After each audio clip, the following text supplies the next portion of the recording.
Are you ready for action out of the neck? Are you ready for Honda Dealers of the Carolinas Friday Night Rivals? Brought to you by Talk It Out NC. Hi, everybody. Patrick Johnson, Jay Sunholder. It is Rolesville. It is Wakefield.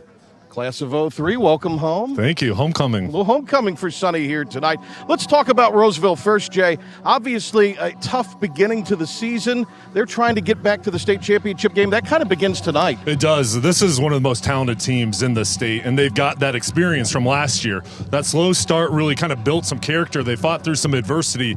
With the first game of conference play here tonight, it's going to be a good test against Wakefield. So, Wakefield, they're looking for a signature win. Can they get it? They can. They've got a great defense, and their offense has really improved, and they've got a star quarterback. All right, the Sonny Spotlight, a couple of players to watch for the Rams, a dynamic duo. Yeah, two of the best players in the country. Byron Brown, the quarterback, is committed to the South Florida Bulls. He's outstanding throwing the football, but what sets him apart is his dual threat ability with his legs. Now, out wide, he's going to find Noah Rogers. He's a national recruit. Penn State, Oregon, NC State, UNC, among many others, are after him. He's an outstanding route runner and is a guy that can make the tough catch in traffic. Now, for Wakefield, they've got an excellent quarterback in Dominic Haney. He transferred in, and boy, has he provided a boost to this offense, throwing the football. He's going to be a major college recruit as well. He's only a junior, but he's provided explosiveness to this offense. Let's take a look at the keys to tonight's game. For Rolesville, they've got to stop the run. And then also, Coach Samick wants to win the turnover battle. That's going to be so important for his team. And for Wakefield, the field position is going to be huge. Special teams, the third phase in this game, and then also limiting big plays from this Rolesville offense. This is considered the best 4A conference in the East. On more now with this conference season starting up, we've got Marilyn Payne standing by. Marilyn? James Ward and Martin Samick agree on one thing this week. Realignment and combined classifications mean that winning this conference opener means more now than ever before. Samick's Rams want to repeat in their state title game appearance, and Ward's Wolverines hope to host a third-round playoff game. Both head coaches believe that their teams need to win this NAC 6 championship to best put the teams in positions to accomplish those goals. Tonight we'll see which team moves closer. On the other side of the break, we'll be right back with Friday Night Rivals.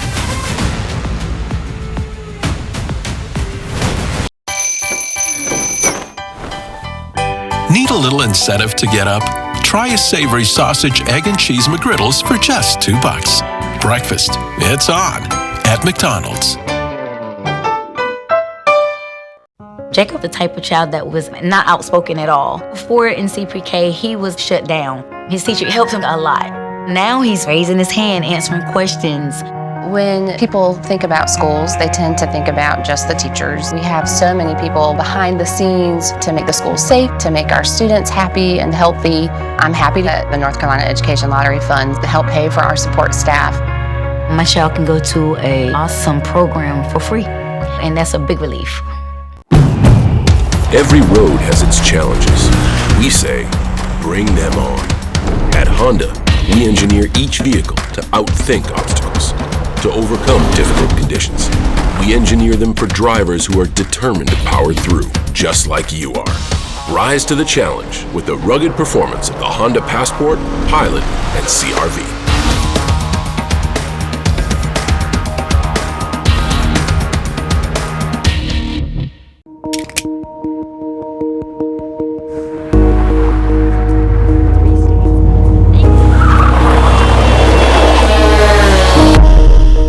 You've been in an accident. The choice of a lawyer may be the biggest decision you make for you and your family's future. At Riddle & Brantley, we offer a free consultation and no fees unless we win your case. Call us today to help protect your future. Riddle & Brantley, when justice counts. Need a little incentive to get up? Try a savory sausage, egg, and cheese McGriddles for just $2. Breakfast, it's on at McDonald's.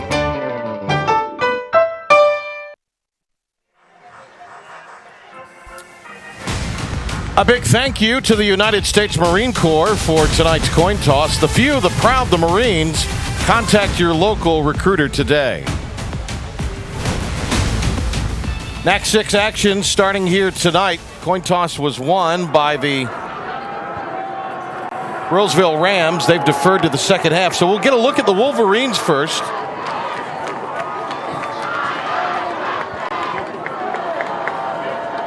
Jace Wood and Jackson Pierce are the two that rotate the kicking duties. That's Wood about to boot off his 11th kickoff of the year. They rotate to Wood and Pierce. And Anderson and Bailey are back. It is the open door kickoff. It's time for this thing to get underway here for Open Door, the new way to sell your home.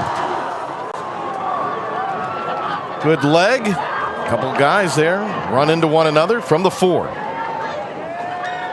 And they take the football out shy of the 20-yard line.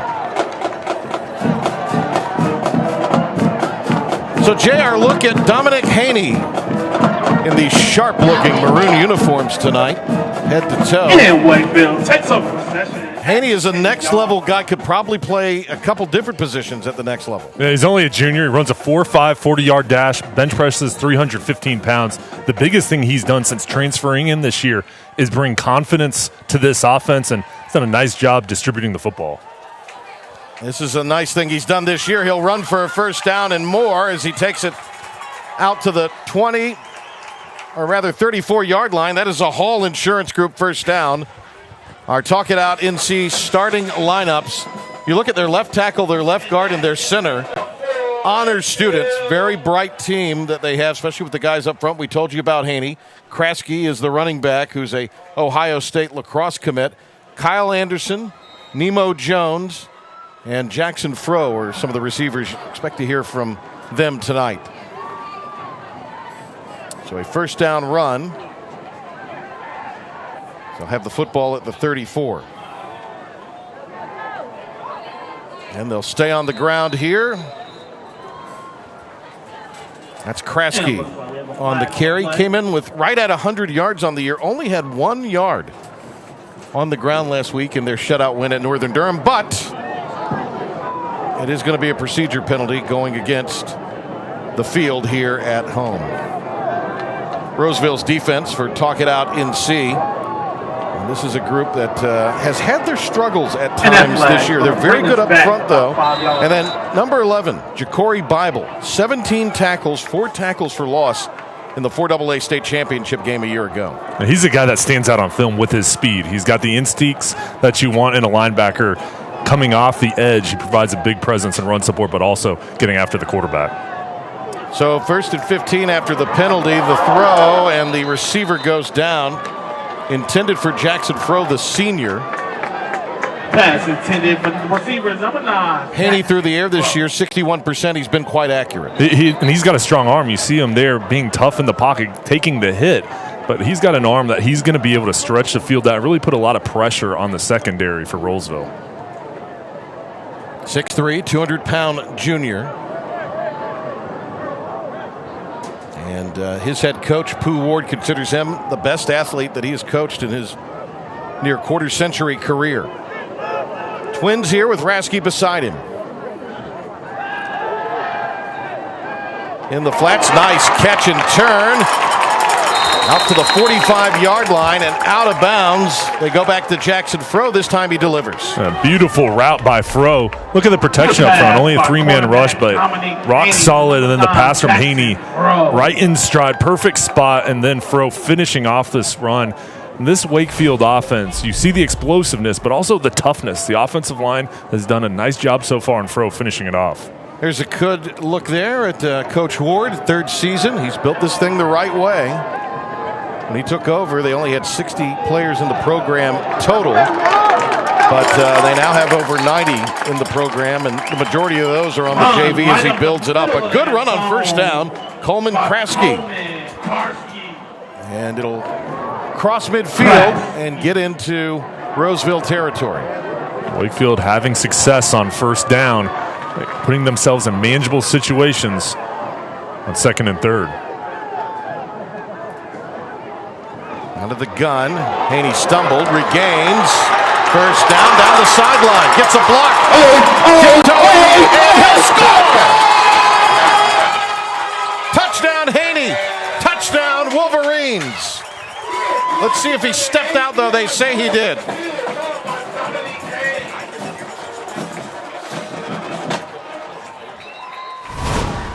We'll see Haney here, the athlete that he is. It was a zone read, kind of stutter stepped, and then it brought the defense back inside. We'll see. Or does he step out of bounds? Yep.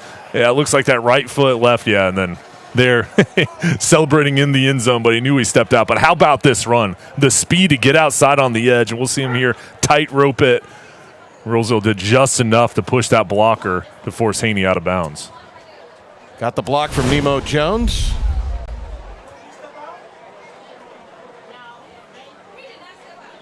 So that, a Hull Insurance Group first down, providing quality insurance products to our senior community. 32 yards. Haney has been very good with his legs. A couple of big runs here early. He had that big pickup to throw on third down as well, so you see the accuracy. But with his legs, it creates so much stress on this defense for Rolesville. And the biggest thing is they've got to keep him in the pocket. They cannot allow him to get outside because his speed will take over. 88 yards against Clayton on the ground. Last week, he rushed for 30, but he threw for 177 and 3 scores in their win on the road. So they're inside the CPI security red zone. CPI protecting the Southeast for more than 25 years. Kraske chased down, nice tackle. Karsten Cassidy with his 23rd stop, the 6'6", 270-pound junior for Rolesville. Martin Samick has a lot of praise for Cassidy. Look at that size, number 97, with the long arms and the frame. Look at the strength. We'll see him here kind of push his man off, and then he was unblocked. So he pushed that initial man off and then just sat into his gap and waited for the runner. Came over and made the play. They got 2, however. So it's second down and long. Haney's so dynamic and such a dual threat. He'll go again, a draw. They wrap him up, and they do so inside the 10. Bible, one of those to get over there to him. And also in on the stop is Sterling Elliott, the senior linebacker with 34 stops coming in. 5 tackles for loss on the year. He's a 5'9", 200-pound senior.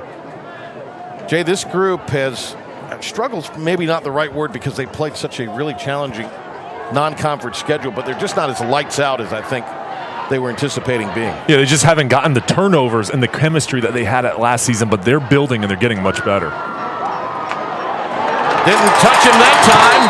Haney had one wiped off the board earlier, but this one counts. A Wake Tech touchdown.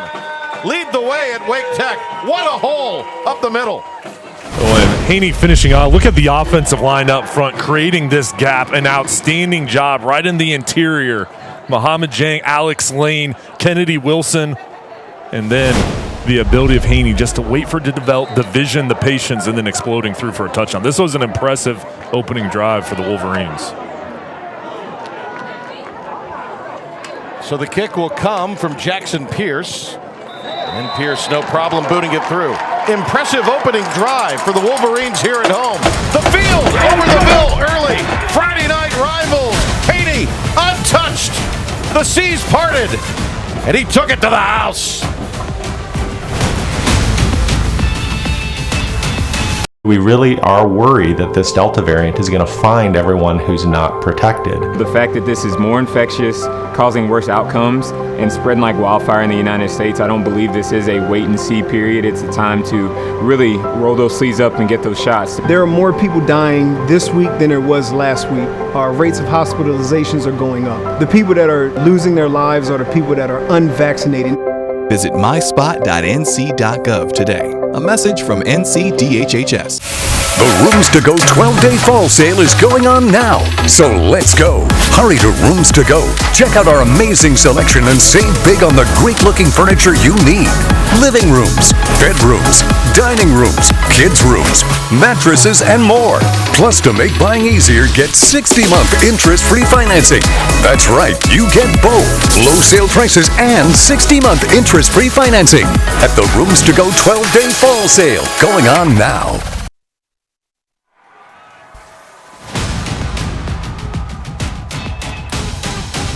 So, Wakefield's going to kick the football. This is Dryden Weiss. He's an interesting story. He runs track barefoot, triple jumps barefoot. Their regular kicker had a leg issue, a little injury. And so he's out there to kick the football away. Don't let the name on the back fool you. It is indeed their kicker, Dryden Weiss, and he's a good-sized young man. Here's the return coming from Noah Rogers, who Jay talked about in the open. He glides his way out across the 45. Well, he makes it look easy, and we'll see tonight the playmaking ability and why so many schools are after him. This just simple middle return, waiting for his blockers, create a wedge, and then the spin move there to get close to the 50. Jay, a guy that we saw a lot of his games, played at Clemson, got drafted. Cornell Powell, that is Cornell Powell-esque. Very similar players. They've got that build. He's only a junior. He is 6'2", 182 pounds, and had a very good kickoff return. Now a look at his running mate, Byron Brown, the 6'4" senior at quarterback. Headed to USF. And let's see what our referee, Eddie Pendergrass, tells us about this whistle and the penalty marker that created it. And he wants time. His time, he said. So we'll give him his time.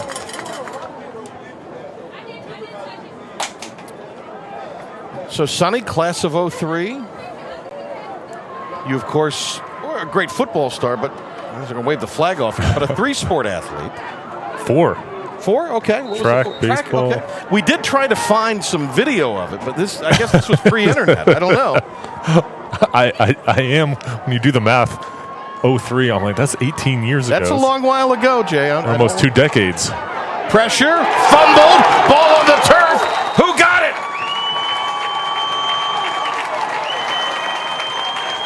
And they were able, Rolesville, to pounce back on the football. But that backs them up. They'll lose 7 yards. This is a Wakefield defense that's been outstanding all year long, and the thing that they've really led with is their pressure. Early on, you see they're getting into the lap of Brown and that ball going loose. The back, Antonio Krim Jr., dived on the football. Nice job to strip it away there by Kennedy Nelson. And more pressure. So we're back to live action. Brown creating some distance. Nice move. Slithers down the sideline, but is pushed out of bounds. And here comes a couple of flags on that hit. Adam Aiken came in at the last moment. He got an offer from Campbell here in the last week or so.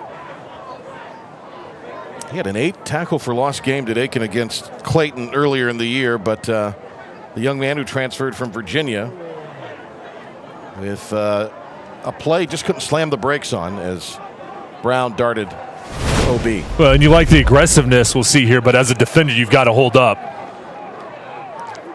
And they're on the sideline. That's where you just have to lay off. Now, Aiken talked about the Campbell offer. These two programs, two of the top teams in the East. And when you have top flight schools that are really playing well, you're going to get college recruiters really focusing on these teams and giving the players a lot of attention. From the 38, the pass incomplete. And it'll set up second down. And we got a pass down the field. Brown 68% through the air. Krim, we mentioned Noah Rogers. Mickens is garnering some college attention.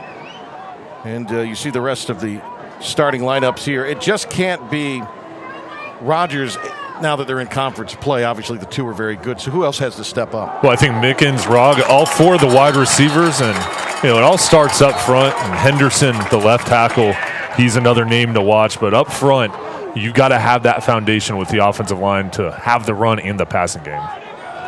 Lost yards back to the 41. Boy, this defensive front. Greenlee, Nelson, Febri, Aiken. About as good as any in the state.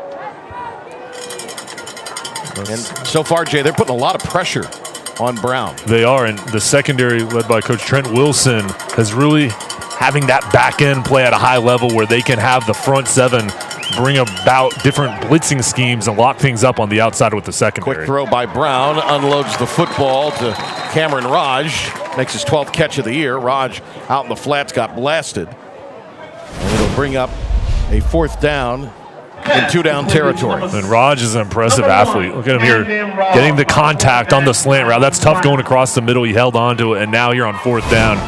This is an aggressive offense. When you've got star players on the outside, a lot of different options you can do here, whether it's the run or the pass. Gain of 7. That last tackle by Brennan Davis dumps it down. Nice stop and go by Krim. And Krim will get a first down. He stopped at the 22. They pick up a dozen. That moves the chains. A Hall Insurance Group first down, providing quality insurance products to our senior community. Number 6, Antonio. What I like about Brown, Jay, is he gets rid of the football. He does. He knows where he wants to go. He feels the pressure and smartly just kind of felt that guy coming from the inside, threw it out to his outlet valve. Big hole for Krim, kicks it out. 15, inside the 10, down near the 5. Page was in on the stop.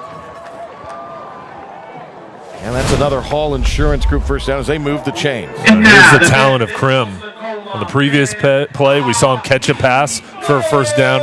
Look at him here, finish off that run. Only a junior, but he's got the power and the explosiveness. From the 6th on the 8th play of the drive, Krim, as a penalty marker comes in. He's going to get stacked up near the goal line. The whistle finally blows. An offense for the Rams that has averaged 43 points per ball game and 447 yards of total offense.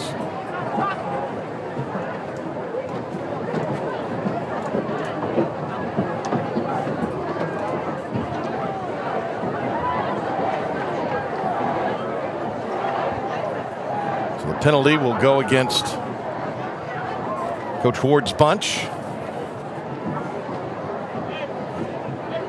And we'll take this. Benji McDowell, their defensive coordinator. He's in his first year. There's a whole defensive staff there with James Ward, McDowell, Trent Wilson, the secondary coach. Those guys have really done a masterful job with this defense this year that's been so stingy, been really good, especially in the red zone. Fresh set of downs. Crossbuck. Krim got smothered that time. Loses yardage back to the 5. Second and goal upcoming. That was Kennedy Nelson, the 6'2", 260-pound senior. He's replacing Paul Ward, who was their starting nose tackle in the spring, who graduated. That was good penetration by Nelson, right up the middle, a pulling tackle, and he beat the block. And nowhere to go for Krim. Here you see Martin Samick in his 3rd year. The head coach there down in the crouch position. Throw for the end zone, wide open. That was easy. And the catch and the score, a Wake Tech touchdown going the way of the Rams. A touchdown for Rolesville. And that is Jordan Monroe with the reception. Monroe actually came in with a team leading 23 catches this year, but that's only his 2nd touchdown. It was a corner route.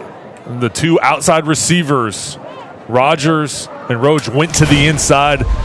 Then Monroe out to the corner. Nice job by Brown rolling out of the pocket. What a response from Rolesville, coming back, converting on that 4th down opportunity and finishing off with a touchdown. 7-7 with about 8 minutes gone by. Friday night rivals tonight from Wakefield.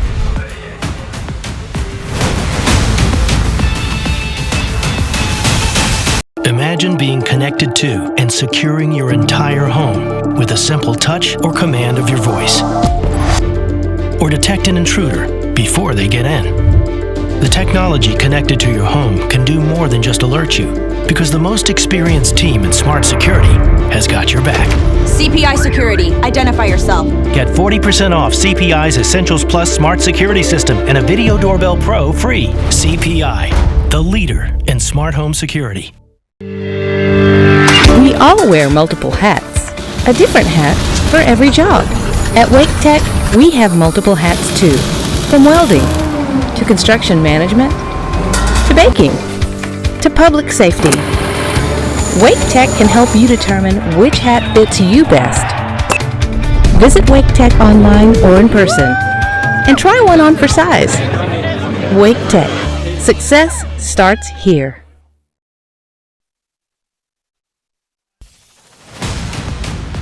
Honda dealers of the Carolinas. Friday night rivals presented by Talk It Out NC. Patrick Johnson, Jay Sunholder, Marilyn Payne down there patrolling the sidelines tonight. Open door kickoff. The new way to sell your home, Open Door. An 8-play drive for Wakefield to open the game. a 10-play drive, the answer from Rolesville. So the field and the Ville, it's the heavyweight prize fight we expected.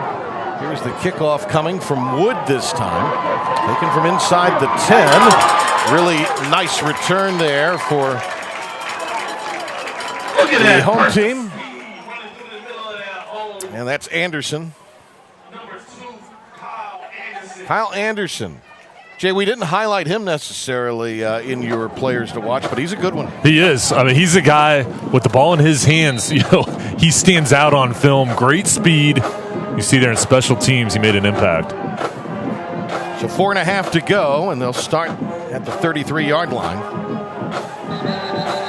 And the Rolesville defense steps up and answers the bell that time, led by Elliott. Well, a couple drives here early on. You can see the talent for both teams. And Patrick, this is such an important ball game in this conference with the depth of this league. So we see Rolesville make a nice stop. The depth of this league in this rivalry. I mean, this is going to be one of those games where it's going to go down to the wire. And you know, early on, you want to have the momentum getting a win in your first conference play game. An empty set. Haney, and this time they contain him.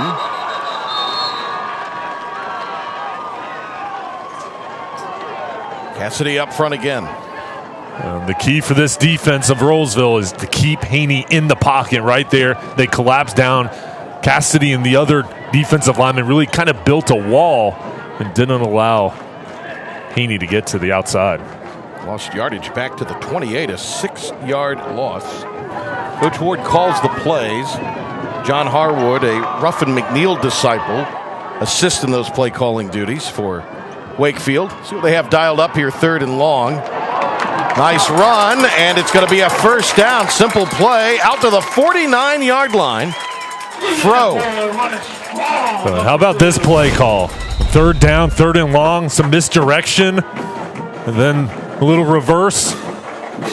Great job by John Harwood and Coach Ward. We'll see here a flag down on the field. The play design right there really brought the momentum back to this Wakefield offense. And we have a player shaken up too for Rolesville. They have picked up the flag. It is a Hall Insurance Group first down. Let's go down to Marilyn Payne, the 3rd member of our team here tonight. Good evening, Marilyn.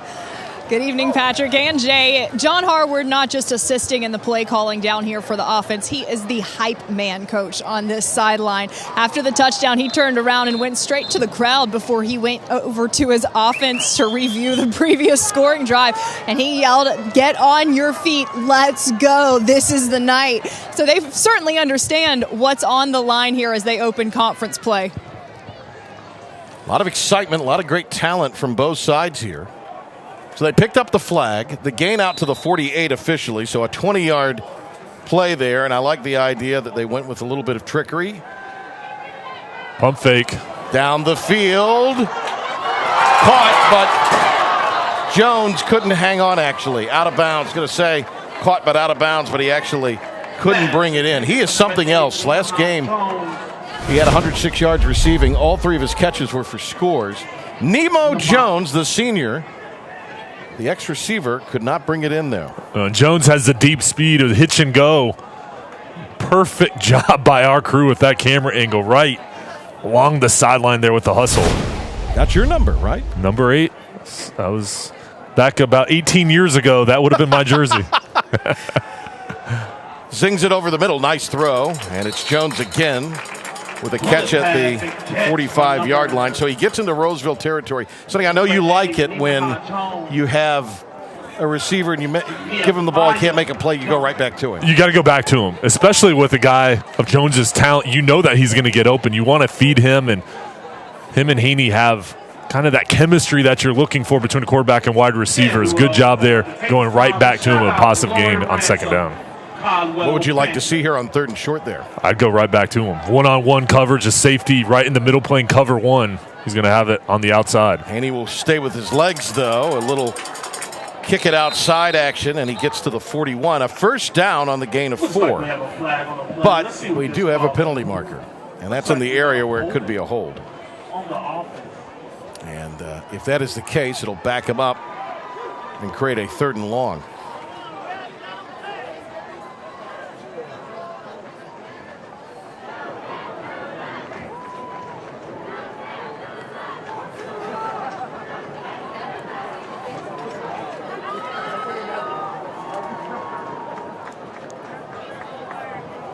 So the hold, and the football will be spotted back to the 43.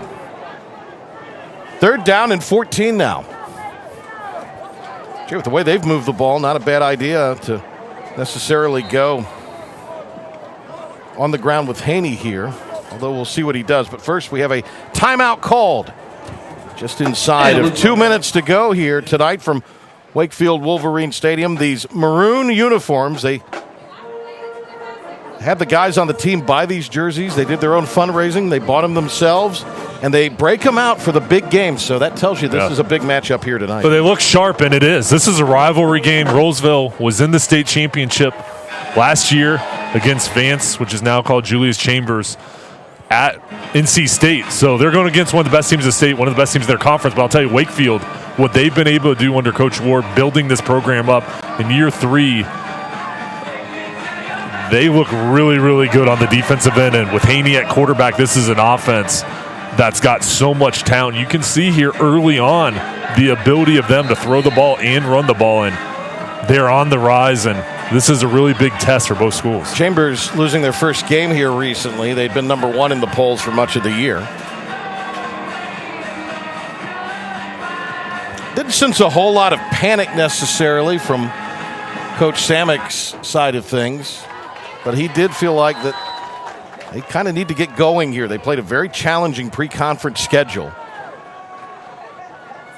and hoping that the fruits of that will come to bear here. They're going to have the receiver throw back to Jones.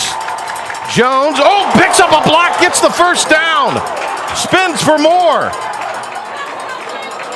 And he'll take it down to the 38-yard line. What a block out on the perimeter. Well, a lot to describe here. First of all, Caleb Cairns with the throw was the Wakefield quarterback last spring. Now this is going to come back because of a block in the back here by Anderson. But he depleted his man. But how about the play call here of Wakefield? Wow, now, was it a block in the back, Jay? Yeah, he depleted. I know that.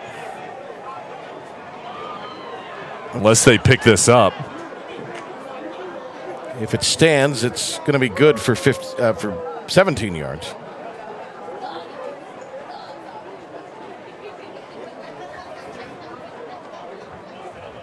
Wow.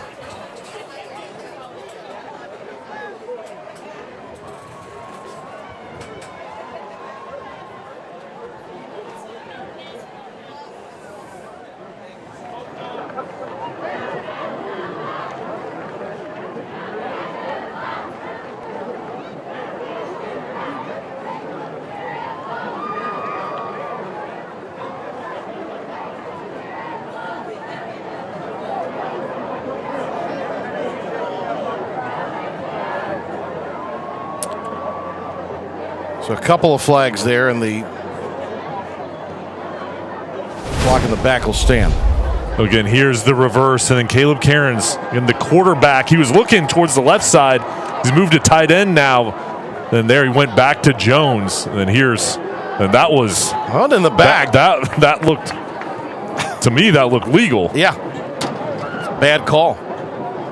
And you hate it for the young man, but unless they say hi. Nothing about that looked nefarious. Well, there's some hard hitting down on the field. Absolutely. And now the sideline has been asked to step back. No kind of warning or anything.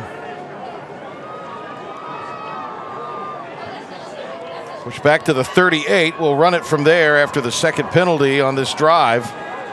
Haney on third and way long. Tucks and keeps. And he'll be pushed out of bounds at the 48. Good coverage in the secondary by the Rams. He was looking towards Jones. Safety came over to help. Then Haney smartly got out of the pocket. Got a lot of yards there down the sideline, but it's such a long down and distance. Rolesville defense could sprint over. Wakefield now has an opportunity to try to pin Rolesville back inside the 20. Kearns will punt. And, of course, Noah Rogers awaiting the punt. Yes, his name is Coach Batman.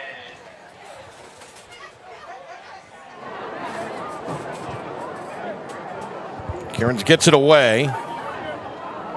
Will bounce down to the 15. 33-yard punt. Rogers stumbling and trying to turn the corner. The turf monster got him. It looks like the ground made that tackle. So the minute 9 to go, and guess what, Jay? Not another one. Oh, yeah. A penalty flag has come in. Going to be a hold. Jay, we've seen in our broadcasts, and you hate to be critical of these guys because they're giving of their time and there is a push to get more officials, but usually we see the flags kind of later in the game, so maybe this will get out of the system early. I think I think the flow of the ball game definitely gets impacted. Oh no, especially absolutely, early on yeah, here. Yeah, absolutely, it does. So the hold will back things up. They'll start from the 10.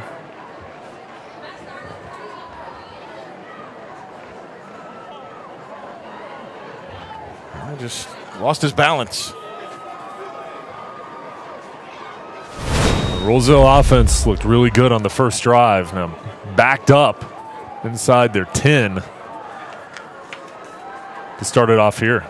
Rolesville averages less than 7 penalties per game. Pistol out of the reach of Brown. He'll step up, runs by a defender. Wow. Brown, 30.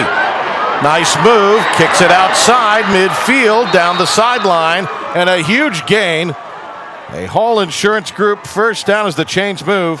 Hall Insurance Group providing quality insurance products to our senior community. And Brown here, look at his speed, his ability in the pocket, to diagnose the coverage, no one's open, and then this is where he's a difference maker. Out in the open field, you see the speed. 6'4", he's got over a 4.0 GPA, and on Wednesday, he just turned 17 years old. 49-yard run. Back the other way comes Dunn this time for another Hall Insurance Group first down. Dunn, who split time last year with the injured Isaiah Jones. Jones is not even in this stable of running backs. He may need surgery and may not play this year, but Devon Dunn rumbling downfield. He came in with 372 yards. That leads the team on the ground. And it'll be a CPI security red zone journey here for Rolesville, protecting the Southeast for more than 25 years. CPI. So both teams now have burned a timeout.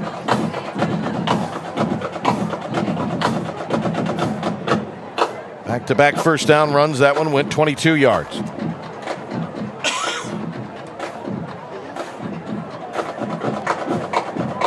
Now, for the Wakefield defense, the key is you got to take away something. This is a balanced offense of Rolesville, and you cannot allow them to be able to run and pass. You got to try to slow down this running game. I believe stop the run first, and then force Brown to, again, stay in the pocket, just like with Haney. This defensive line has to try to keep him inside the pocket. You cannot allow him to get outside, but force him to throw the ball on second and third down. This defense has not allowed more than 20 points in 6 consecutive games. They're only allowing 11.6 points per game.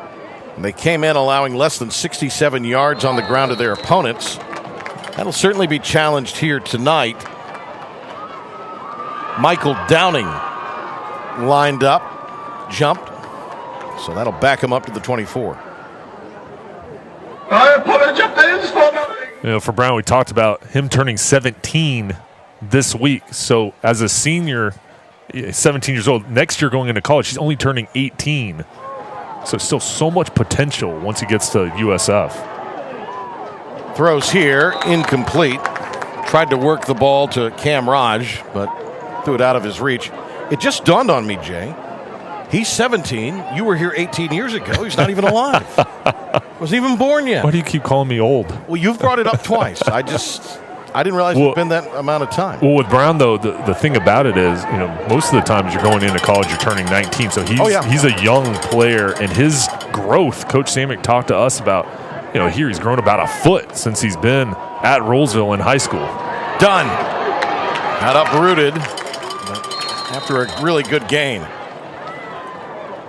And from the quarterback position, Brown You look at the tools, and they're all there. He's only going to get better as he gains more experience and physically continues to grow. Dunn this time, starts left, cuts it back to the middle. Inside the 10. That'll be the final play of the quarter. Picked up 4. How we going at 2.2 seconds left? Inside 10. I have faith. Did somebody call a timeout, or did he get a first down? That's what it was. It was a first down, and that will move the chains. We'll sort it out for you on the other side. A 7-7 ball game, but the Rams are knocking on the door when we come back.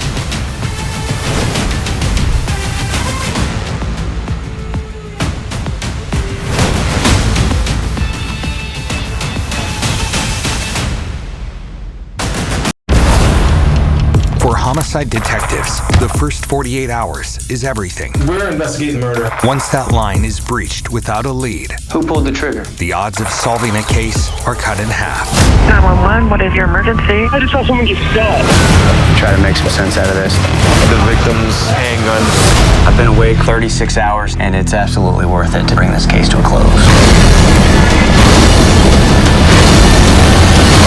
Weekdays at 10.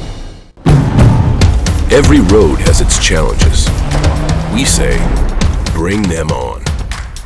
At Honda, we engineer each vehicle to outthink obstacles, to overcome difficult conditions. We engineer them for drivers who are determined to power through, just like you are. Rise to the challenge with the rugged performance of the Honda Ridgeline, Pilot, and CR-V.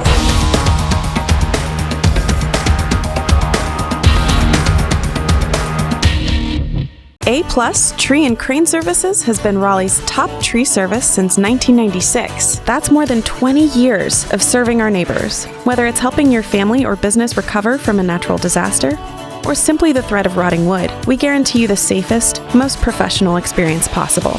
When it comes to our work, the safety of both our customers and employees are of the utmost importance.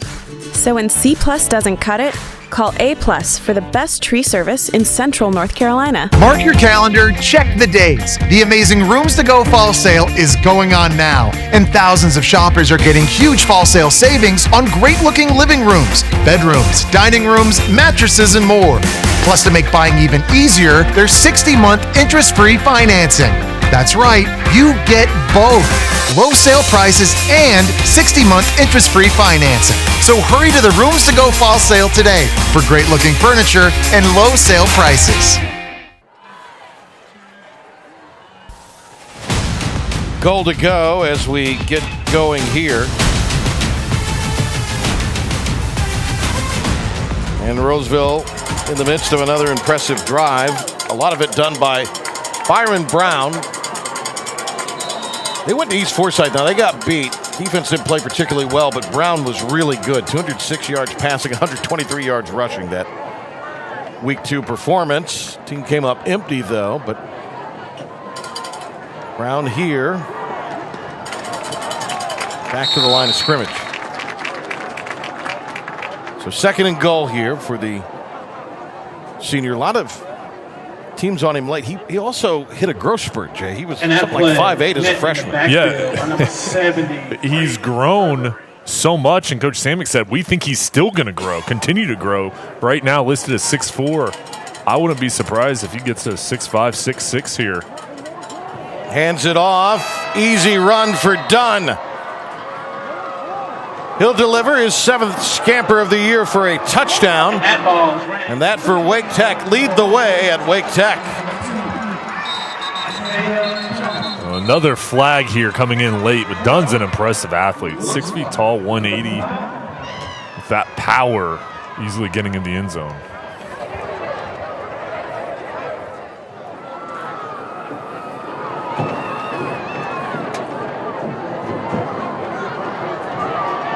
So it's unsportsmanlike against Rolesville. It'll be assessed on the kick.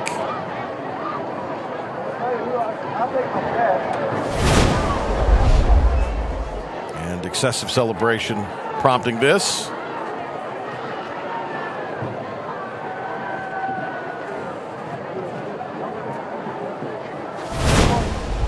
Jay, did they say that the leap into the end zone was what prompted that? I hope not. Jace Wood will attempt the extra point here. 6 of 6 on the year. There it is, a little celebration afterwards. What do you call that dance? It's the gritty. Is it? That's Josiah Henderson, who's already got an offer from Central Michigan, the left tackle. He's 6'5", 305. I didn't know at 6'5", 305 you could do the, what did you call it? The gritty. The gritty.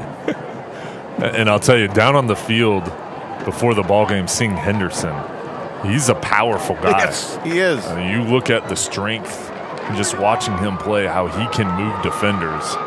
He's going to continue to get more scholarship offers. Getting some interest from UNC Charlotte and ECU. 14-7. Really nice drive by the Rams to take the lead here.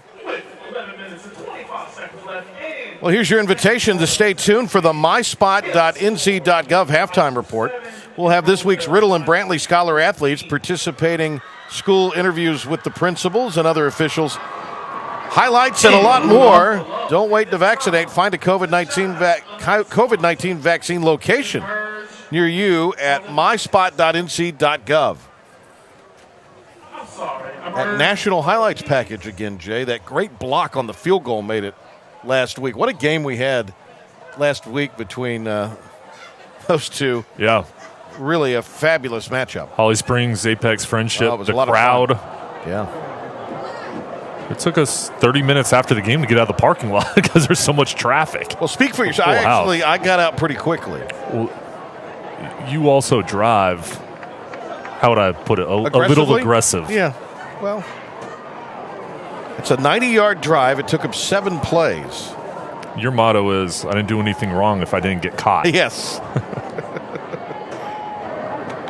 But you're right, though, for Rolesville going through there on third down, executing.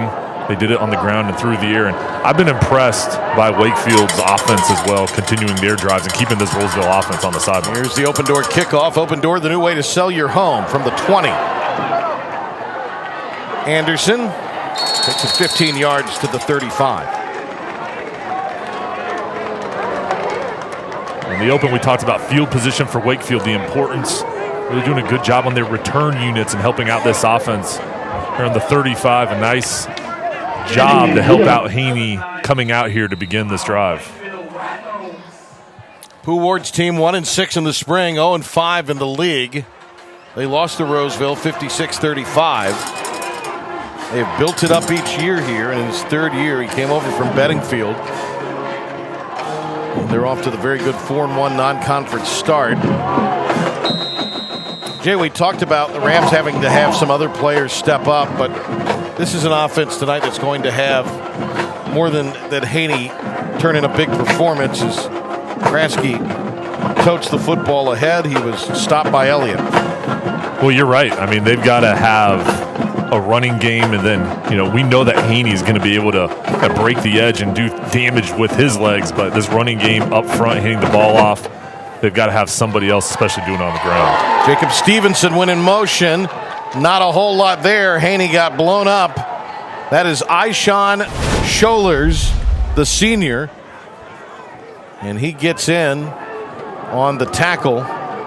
He had 31 stops at 11 tackles for loss with 5 sacks coming in. And Scholars coming in from a linebacker position, really diagnosing it there and then attacking, filling in the gap and making the play. They got one. It is third down. Coming into the game, they were 35% on the season on third down. They've been really good on fourth down. In fact, they've gone for it on fourth down 33 times coming into this game. Oh, nice play on the slant. That's Jacob Stevenson. He had 5 catches last week in their Northern Durham victory. He makes his 8th reception of the year. The 6'4", 190-pound senior made himself an available target. It was a slant. Look at the hand-eye coordination right here. The ball a little bit behind. He went back with no gloves, made the catch. And with Haney, a man flying in his face, was still able to get that ball out and pick up the first down. Wake Tech first down, lead the way at Wake Tech. Have a lot of depth at receiver. They can throw a lot of guys at you. So they've moved it to the Roseville 45. Haney tried to kick it out, spins out of a tackle, nice move, ran into the official, or he had a first down. Bible finally cleaned it up. Look at this run, the relentlessness, his ability to not go down, just keep your feet moving. Look at him here, continue, and then he gets the official kind of as a blocker. And then look at Gabe Alarcon, number 66, smartly going over to help him out. That was a good job. Good job, Gabe. Gabe Alarcon and Cole Sutphin had missed the last couple of games due to disciplinary issues. But the senior, Alarcon, a veteran play there. But if you're the guy in the stripes, you got to get out of the way some. A loss back to the 39. Got to get in this guy's way if you're a blocker. Cassidy again. They say keep your head on a swivel. We'll see right here. Cassidy going unblocked up front. It's a missed assignment. Cassidy taking advantage of it. And that play. A lot of colleges are and will be after him. A lot of long-range potential for the defensive end of Rolesville. He and Justice Williams and Scholars are as impressive as any three-down linemen you'll find anywhere. They are missing one of their starting outside linebackers. And Coach Ward runs in for the timeout. Blake Faulkner not playing, injured himself. See what the defense could do for Rolesville when we return. Stay with us. You know, my mom says I just have a huge appetite for life. Well, she did say huge. This thing's perfect in this size. It's a candy bar, it's gooey, and it's Quest. So, some athlete-worthy nutrition for everyone. You don't have to be an athlete to get something out of Quest. Use your rookie energy wherever you need it. Look, they even make them in a little bite-sized version.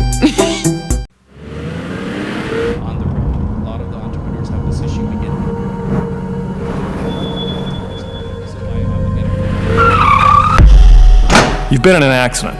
A distracted driver put texting over safety. Your injuries, loss of income, and medical bills can last a long time, even a lifetime. Our job is to try and secure justice that will protect you and your family for the rest of your life. Riddle and Brantley, when justice counts. During the fourth quarter of tonight's game, we'll be selecting the West Shore Home Player of the Game. West Shore Home, convert your old bathtub into a modern and spacious walk-in shower in just one day. Patrick Johnson, Jay Sunalder, Marilyn Payne, Rolesville and Wakefield. NAC 6 opener for both these teams, considered the best conference in the East. Tried that little inside crossbuck handoff again, but nothing doing that time. So what do you do here? Well, I think there, Patrick, going over, with the timeout, you know that you got 2 downs to pick this up. And I'd expect the offense to stay out on the field. Haney getting the call from John Harward, but is going back out there. Again, I think you've got to keep this on the ground, put the ball in Haney's hands, zone read some misdirection, and let him pick it up. 50th game tonight for Pooh Ward as a head coach. Between Benningfield and here, and this is the biggest call of the evening for him. Haney, pressure. He'll be sacked back to the 50. They shot the gap with Elliott, and he gets his 3rd sack of the season. And that the senior here, heady play coming in on the blitz right up the middle, and then nowhere to go for Haney. The defensive ends, Bible, Cassidy kept things set up on the outside, and then Elliott just flying through. You see number 34 unblocked, a little delayed blitz, and he made the play. Now excellent field position from this sack, setting up his offense.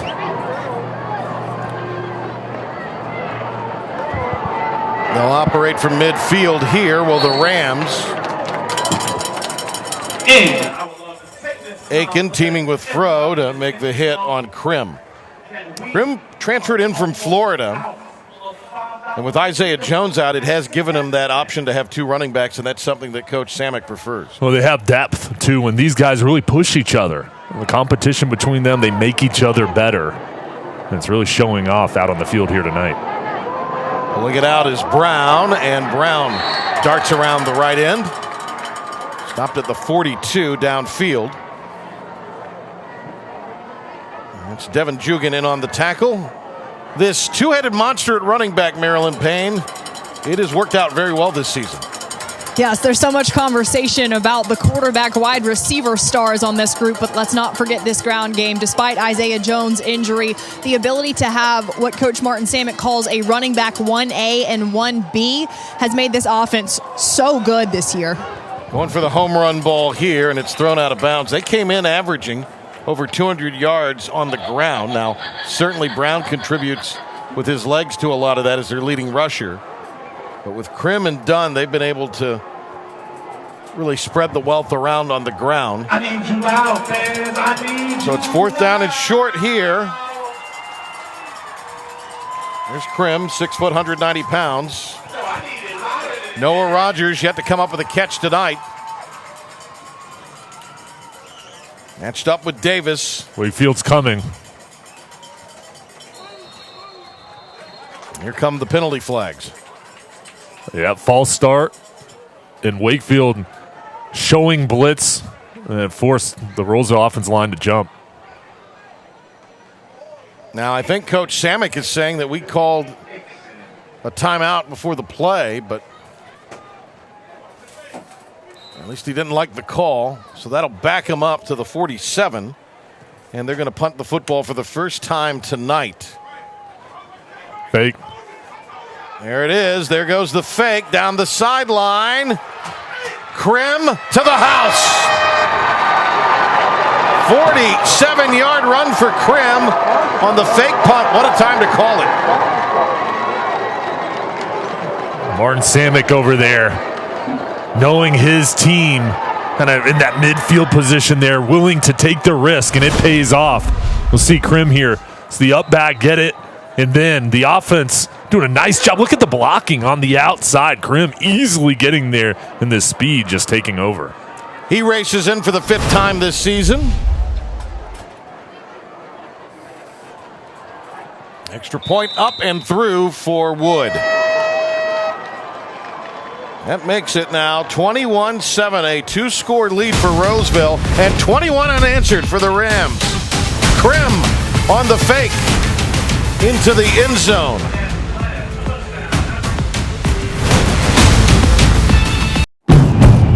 Every road has its challenges. We say, bring them on. At Honda, we engineer each vehicle to outthink obstacles, to overcome difficult conditions. We engineer them for drivers who are determined to power through, just like you are. Rise to the challenge with the rugged performance of the Honda Passport, Pilot, and CR-V.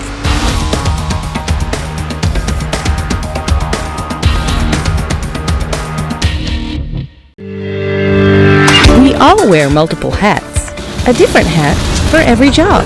At Wake Tech, we have multiple hats too. From welding, to construction management, to baking, to public safety. Wake Tech can help you determine which hat fits you best. Visit Wake Tech online or in person and try one on for size. Wake Tech. Success starts here.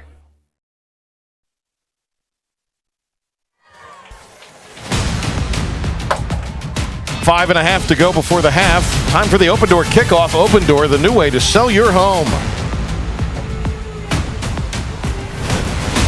3 straight scoring drives for this Rams team.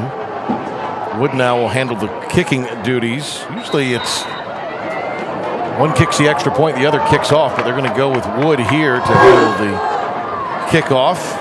And he'll boot it back the 4-yard line. Anderson darts out of bounds. Jay, they lost to Pinecrest, and we certainly know how good the Patriots are, 40-34 in the opener. And then lost at East Forsyth, 55-26. I'll get you to comment on that in a moment, but right now it is time for our Pepsi Fan Cam. Pepsi, made for football watching. Grab a cold, refreshing Pepsi today. Fans in the stands, a great thing to have back in 2021. The student sections for both sides here tonight. Fired up. A jersey night on Rolesville and backward hat over on Wakefield. Throw. Nice catch by Fro, and he'll pick up the first down. Good delivery there. A first down for Wake Tech. Lead the way at Wake Tech. Now, I'll tell you this, Sonny, and you know this very well. You've known Coach Ward for a long while. His team will not give up. They're not going away. No, his team, right now you've got a 14-point deficit. They kind of have their backs against the walls, but that's when they play their best. They have that sense of urgency, and they've played really well. They just gave up that special teams play there, and they stopped Rolesville. So this is a Wakefield team. I've been impressed, especially on the offensive end here, the way they've been able to maintain their drives and the explosive plays they've been able to create. Haney was 51 of 83 coming in, puts this one into the air and off the hands of Stevenson. He wanted him. Nice job to stay with him there, step for step. The defender, Ethan Daniel, who is a senior strong safety. He had 8 tackles himself in the state final. There's Haney there. Haney's got that extra gear he can kick it into. His coach says it's like a car at the Kinston drag strip. Pooh Ward, an Eastern North Carolina guy. Made that trip down 258. I think more than once to the drag strip there on Highway 11 in Kinston. Oh, nice job to get his hands up and knock it down. Cassidy as they tried to set up the screen. I'm impressed with him. Yeah, well, if you can't get to the quarterback, get your hands up in there. As Haney was rolling out, we'll see 97 here. Cassidy just get it up right there. Good job with his left hand. Knock it down. Yeah, Haney wanted that one back. Haney's best throwing performance of the season, 294 yards and 3 scores against Inlow. There's Karsten Cassidy.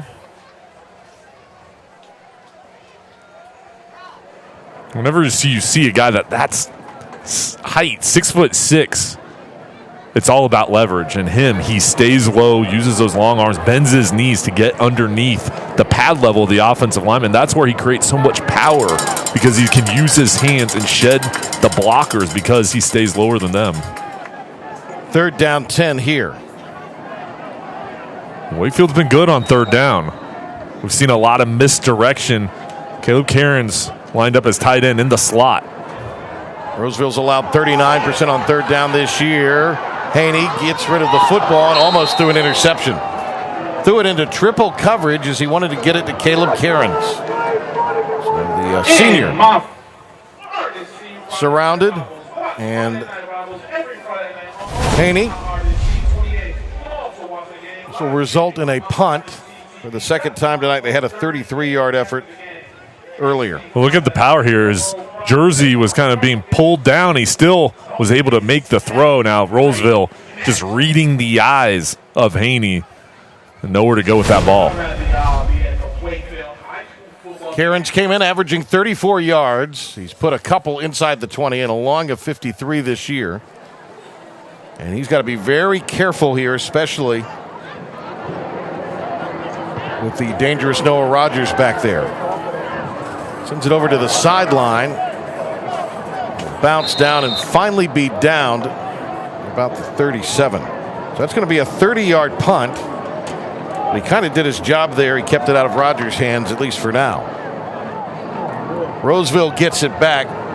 Sonny, you have a sense that this one is teetering a little bit towards the Rams. Well, and here with this field position, you've had explosive plays, especially from Byron Brown.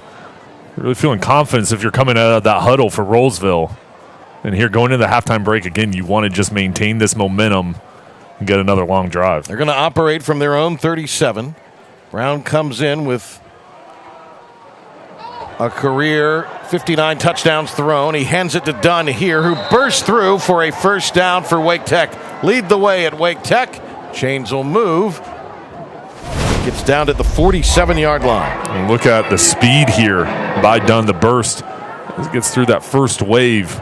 As a running back, you got to make one man miss. He did his job and got a couple extra yards. Dunn again, this time off left side. And he'll drag Braylon Febrey with him. Big lineman. Gain of 7. They're going with tempo here. Dunn had 759 yards and 9 touchdowns in the spring. And he'll be uprooted, but not before he picks up a first down. Gets it to the 35. Wake Tech first down there on the pickup from the 40 down to the 35. Right now, Rolesville just keeping the ball on the ground. The first 3 plays here runs right up the middle.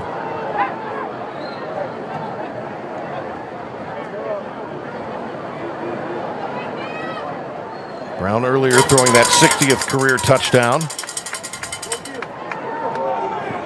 He'll keep it himself here. He'll go to the 28. Pickup of 7. Wakefield brought the blitz. It's just so tough to bring Brown down. He kind of sidestepped it and then got what he could. Wakefield perfectly timed it. There's Martin Samick over on the sideline. He's done an outstanding job building this program. His team scored 65 last week against Broughton. Brown passed for 6 touchdowns in that one. Whistles, and the flag comes flying in. Going to be a procedure penalty against the Rams. And false start will drive them back to the 43.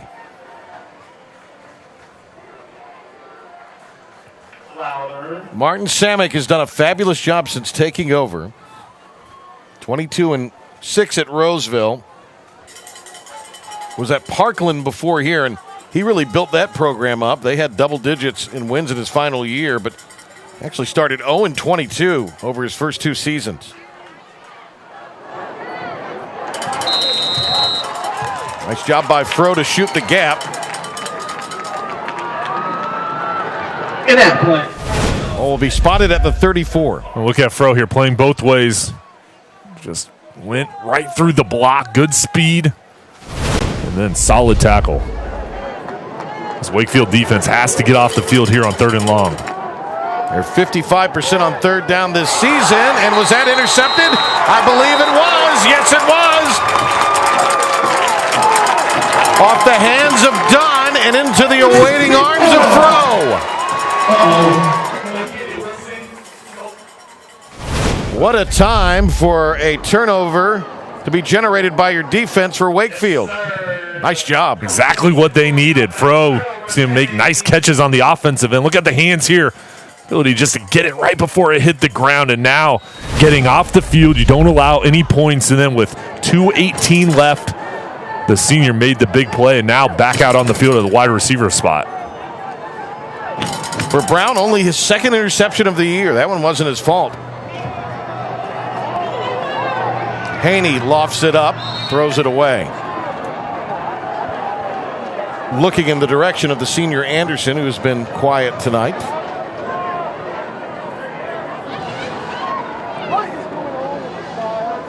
Rolesville's defense came in allowing over 324 yards of offense to opponents. And they are allowing 10 more points this year, at least through the early part of the season, than they did last year, or at least in the spring season when they made it to the 4AA title game. He showed up last week, held Broughton to negative 41 yards rushing. Here it's an incomplete pass, and it'll set up 3rd down quickly. Well, Rolesville now starting to bring the blitz. They want Haney to get rid of the ball. They don't want him kind of standing in the backfield and then taking off. They're forcing him, bringing the extra defender to feel that pressure. Jay, one thing to keep in mind here is the Wolverines try to mount a drive that'll pull them to within 7. They have no timeouts remaining.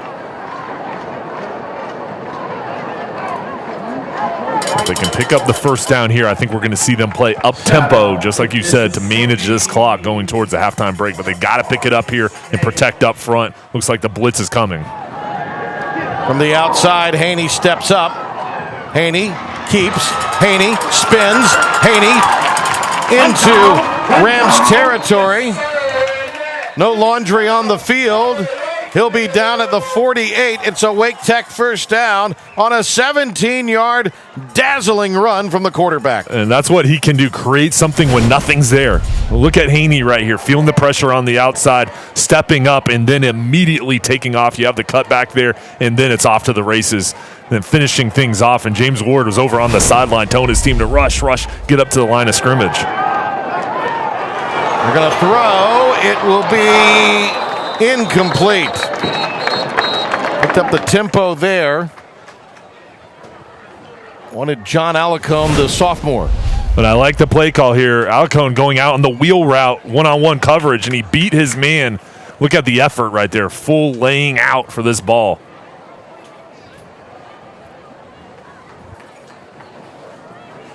We've got a flag.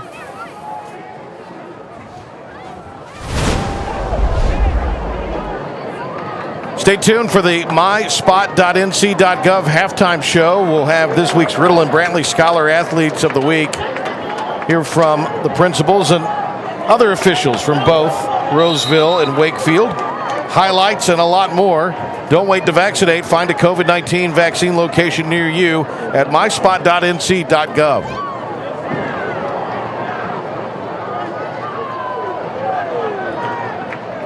Roseville aided by this penalty, a fresh set of downs as they'll have the football from their own, from the Roseville 34 make that. Nice throw on the slant, breaks a tackle, throw, and he'll be brought down at the 16. A gain of 18 yards, and the Wake Tech first down upcoming. Hold everything though, there is a flag.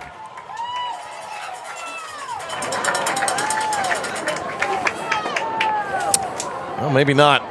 CPI red zone is where they'll operate, protecting the Southeast for more than 25 years.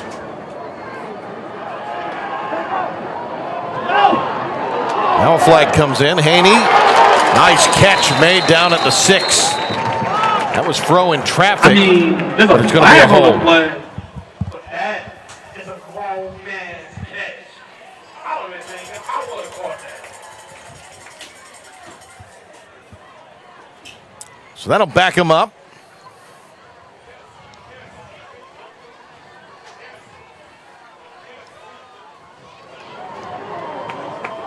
Back to the 33-yard line.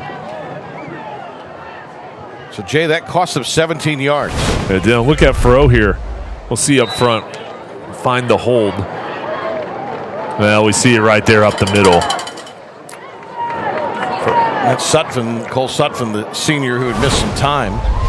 He was their starting center in the spring. Haney, first down in an eternity. Trying to operate with defenders converging on him. Carries the football to the 28. They're going to have to rush now. No timeouts. Haney back to the line. And they'll clock it. About 2 seconds elapsed there after they did that. Also, there was a lineman a little slow to get off the field.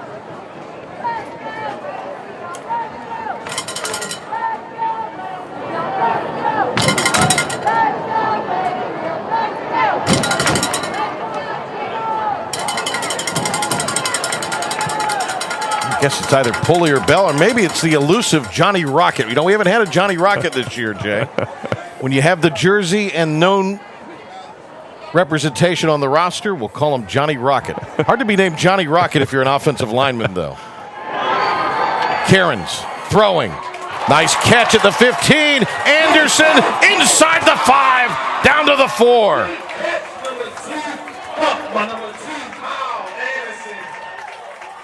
Still plenty of time here, and goal to go on the Wake Tech first down from the 4. A great play call, James Ward, John Harward dialing it up. And again, Cairns was the quarterback last year, and there he's showing off his arm strength.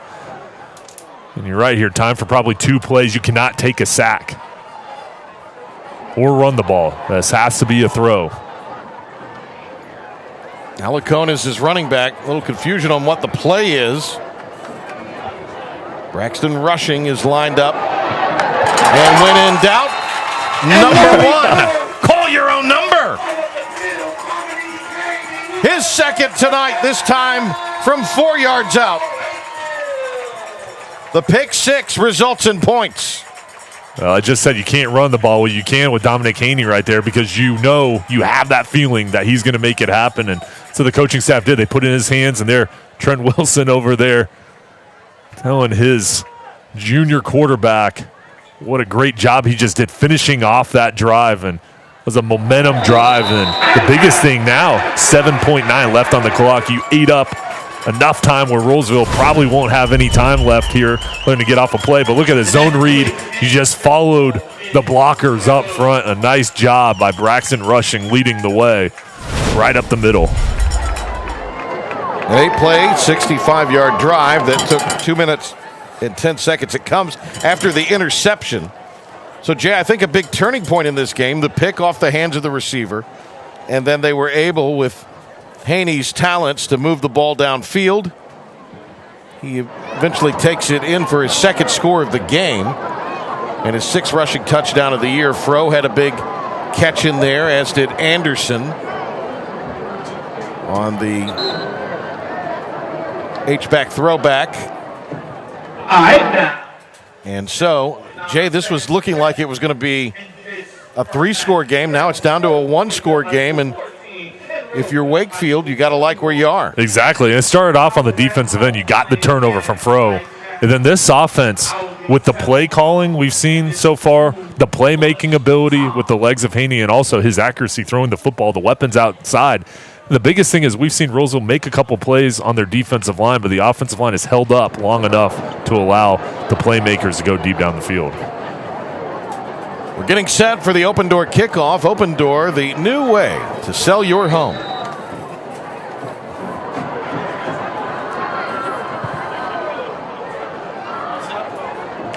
Ball will roll out of bounds. Here comes the flag. And very little time elapsed off the clock. So I think they have a couple things to sort out here, Jay. One necessarily being, or one specifically being, did any more time elapse, or did no time elapse, actually? Nobody touched the football, so the clock shouldn't have moved, actually. Went from 7-9 to 7-3. That's Hail Mary time. Maybe you got 2 timeouts. Yeah, you do. And you have a quarterback that can obviously make the throws. The penalty will put the football out at the 35-yard line, so this is not out of the realm of possibility.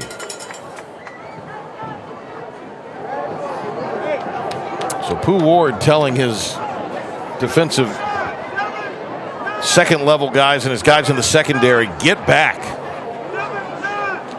Because he is well aware of what Brown can do. Brown's long throw this season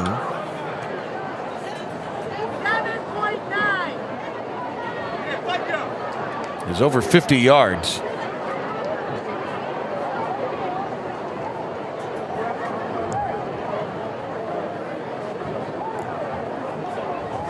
But this is the type of thing, if you get it to someone like Rodgers on the run, he can be so dangerous. It's not necessarily even the deep ball, it's the underneath route where he can take off.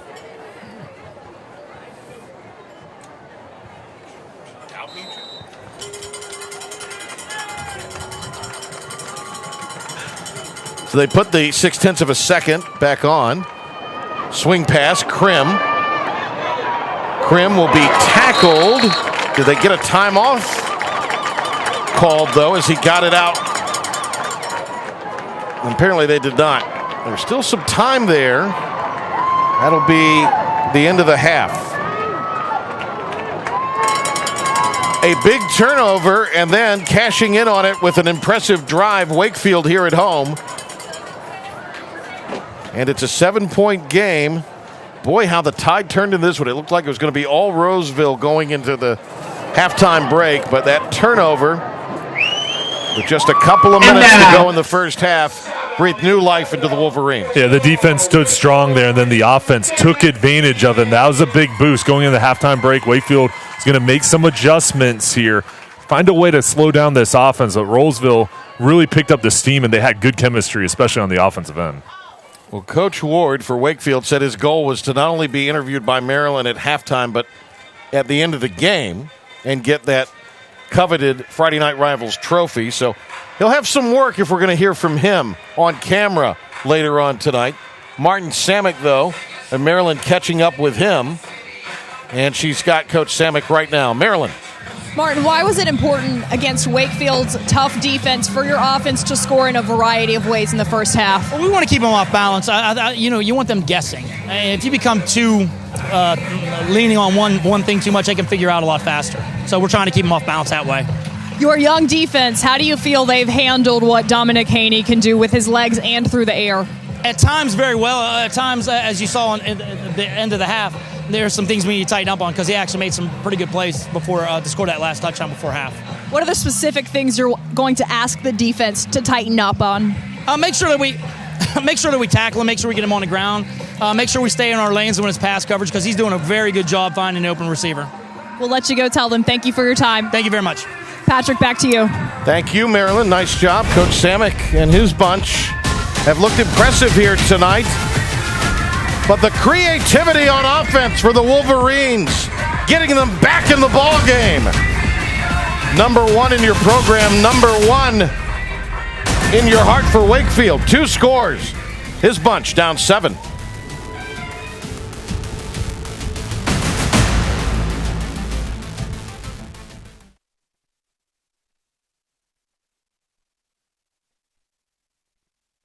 Patrick Swayze. Dirty Dancing.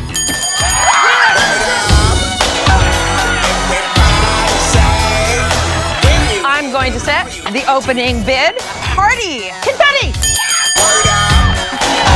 Store Bullseye. Target. This is a show where every word counts. Oh, really? Yeah. A wild dog. Wolf. Weeknights at 11 on MyRDC 28. A+ Tree and Crane Services has been Raleigh's top tree service since 1996. That's more than 20 years of serving our neighbors. Whether it's helping your family or business recover from a natural disaster, or simply the threat of rotting wood, we guarantee you the safest, most professional experience possible. When it comes to our work, the safety of both our customers and employees are of the utmost importance. So when C+ doesn't cut it, call A+ for the best tree service in Central North Carolina. The Rooms to Go 12-day fall sale is going on now. So let's go. Hurry to Rooms to Go. Check out our amazing selection and save big on the great-looking furniture you need. Living rooms, bedrooms, dining rooms, kids' rooms, mattresses, and more. Plus, to make buying easier, get 60-month interest-free financing. That's right, you get both. Low sale prices and 60-month interest-free financing at the Rooms to Go 12-day fall sale going on now. When you're hurt at work, how do you know if you're getting all the workers' compensation benefits you deserve? I wanted to know what all my benefits and rights were. That's why I called James Scott Farron. They have the resources and the experience to help me. They don't put up with delays or games. They fight hard to make sure you're getting everything you may deserve.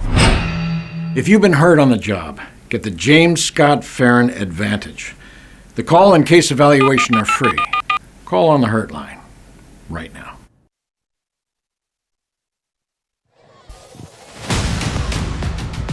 Well, welcome back to Friday Night Rivals. You're watching the myspot.nc.gov halftime report. It's right now time for the Riddle and Brantley Scholar Athlete of the Week. Presenting the award for Riddle and Brantley tonight is Scott Scurfield. Riddle and Brantley is proud to present the Friday Night Rivals Riddle and Brantley Scholar Athlete of the Week. From Rolesville High School, the Riddle and Brantley Scholar Athlete of the Week is Sterling Elliott. Sterling is a 2-year varsity football letterman, 4-year varsity wrestling letterman, and carries a 4.13 GPA. Sterling is the class treasurer, member of National Honor Society, United Strings of Color, and National Achievers Society. Sterling is also the principal violinist for the High School Symphonic Orchestra and the assistant principal violinist in the Triangle Youth Philharmonic. From Wakefield High School, the Riddle and Brantley Scholar Athlete of the Week is Jackson Froh. Jackson is a 2-year varsity football starter on offense and defense, a wrestling regional qualifier, a member of track and field, and carries a 3.83 GPA. Jackson is a member of the Physical Education Pupil Instruction and volunteers for Meals on Wheels. Riddle and Brantley is proud to be a sponsor of the Scholar Athlete of the Week. Congratulations to these All-Stars, and good luck on your eligibility for a $5,000 scholarship at the end of the season. Riddle and Brantley. Injured in an accident? Call Riddle and Brantley when justice counts.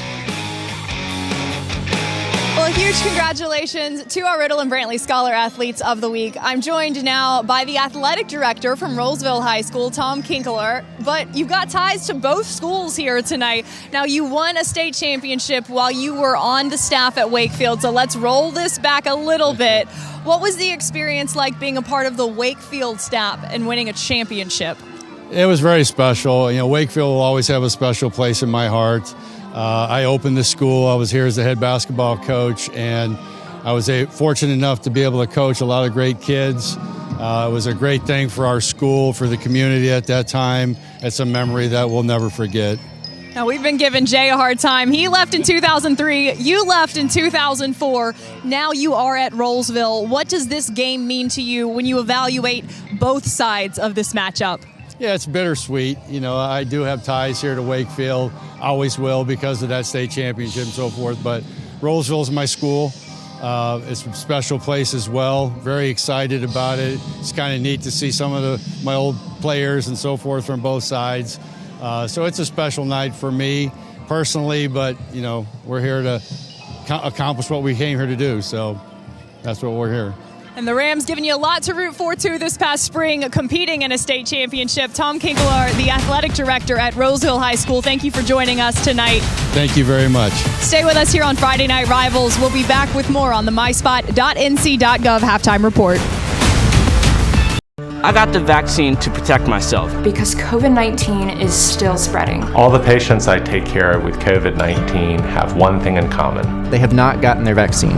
The vaccines were proven safe and effective in clinical trials with thousands of people. That's why I tell my friends and family to get theirs. I'll take feeling achy for a day or two over going to the hospital or dying any day. Don't wait. Go to myspot.nc.gov to get your free COVID vaccine. Sponsored by NCDHHS.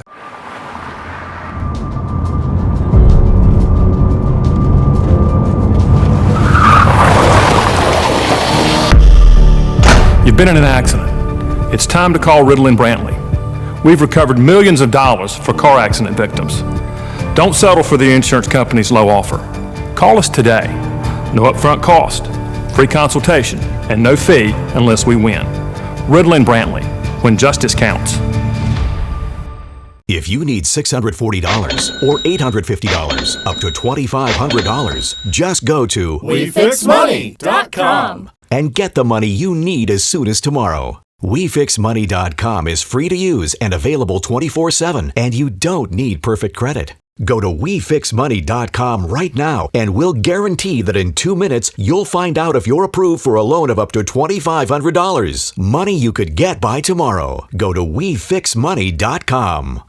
Get ready for this week's matchup on Honda Dealers of the Carolinas Friday Night Rivals, presented by Talk It Out. Hi, I'm Jay Sunhalter, and this week Wakefield takes on Rolesville, one of the area's newest rivalry games. This matchup has huge playoff implications in the loaded Northern Athletic Conference. We're live in Raleigh Friday at 7. Honda Dealers of the Carolinas Friday Night Rivals, presented by Talk It Out. Experience it live Friday night on MyRDC 28.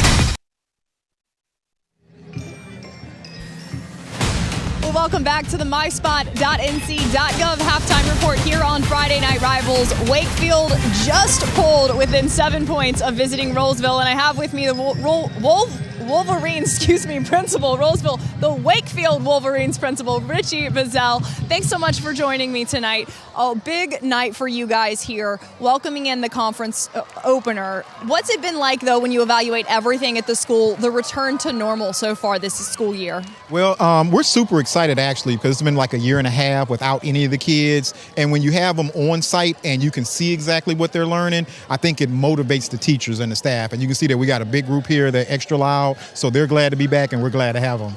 Yeah, we've certainly been able to see them and hear them all night long. You all gearing up for homecoming in just a couple of weeks and a really important community fundraiser ahead for you.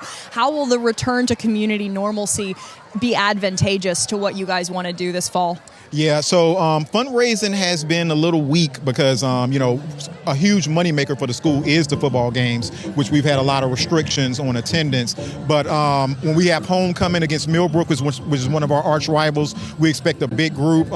Of things planned for our kids because we haven't had a lot of things we could do because of the pandemic.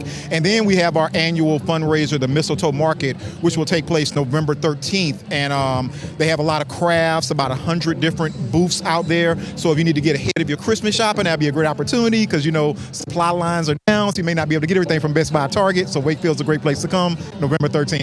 Come by local with the Mistletoe Market here at Wakefield. Thanks to Richie Bazell, the principal here at Wakefield High School, for joining me tonight. You're welcome. And I had an opportunity to catch up with one of the seniors here at Wakefield earlier tonight, a member of the COVID-19 Advisory Board. We'll be right back with her interview after the break.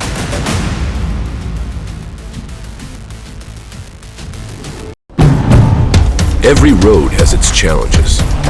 We say, bring them on. At Honda, we engineer each vehicle to outthink obstacles, to overcome difficult conditions. We engineer them for drivers who are determined to power through, just like you are. Rise to the challenge with the rugged performance of the Honda Ridgeline, Pilot, and CR-V.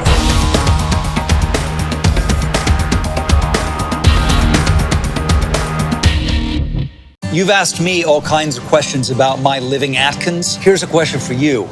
How are you feeling? Because who isn't a little more focused on her health these days? All the more reason I'm all in on Atkins. Not the Atkins diet, the Atkins life. Great food that's rich in healthy protein, not a ton of carbs or sugars. Feels good. And when you're feeling good on the inside, it starts to show on the outside. Go to Atkins.com to learn more. All free, nothing to join. Here's to our health. Get ready for this week's matchup on Honda Dealers of the Carolinas Friday Night Rivals, presented by Talk It Out. Hi, I'm Jay Sunhalter, and this week Wakefield takes on Rolesville in one of the area's newest rivalry games. This matchup has huge playoff implications in the loaded Northern Athletic Conference. We're live in Raleigh Friday at 7. Honda Dealers of the Carolinas Friday Night Rivals, presented by Talk It Out. Experience it live Friday night on My RDC 28. Mark your calendar, check the days. The amazing Rooms to Go fall sale is going on now, and thousands of shoppers are getting huge fall sale savings on great-looking living rooms, bedrooms, dining rooms, mattresses, and more. Plus, to make buying even easier, there's 60-month interest-free financing. That's right, you get both low sale prices and 60-month interest-free financing. So hurry to the Rooms to Go fall sale today for great-looking furniture and low sale prices.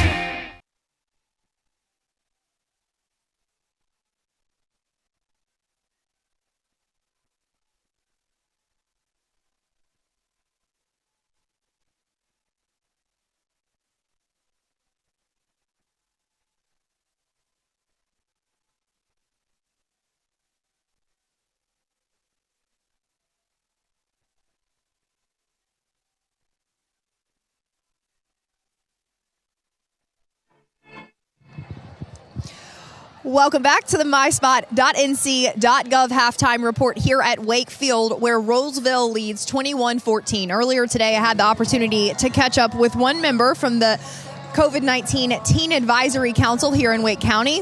Here's a listen in to what she has to say about why getting vaccinated against COVID-19 matters to her.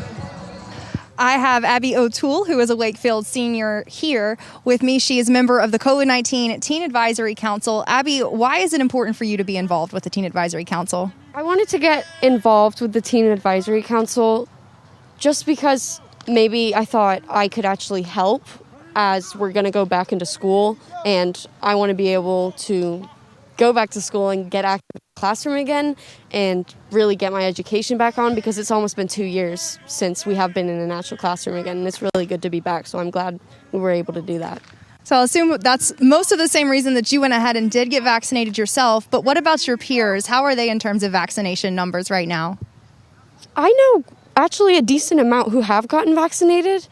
There are still quite a few who don't, but I just try and tell them, you're high schoolers, you definitely put other things in your body. I don't know why you wouldn't put the vaccine in your body, but it's still their choice. But I wish everyone could get it, and I urge them to sometimes because I don't want to wear a mask anymore, and that's also why I got vaccinated. Awesome. Well, thanks for talking to us today about why you're involved with what you're involved in. Go to ncdhhs.org for more information on the COVID-19 vaccine. Patrick, back to you. Thank you. Great job. We continue on with the myspot.nc.gov halftime report. Rolesville over Wakefield by 7 at the break.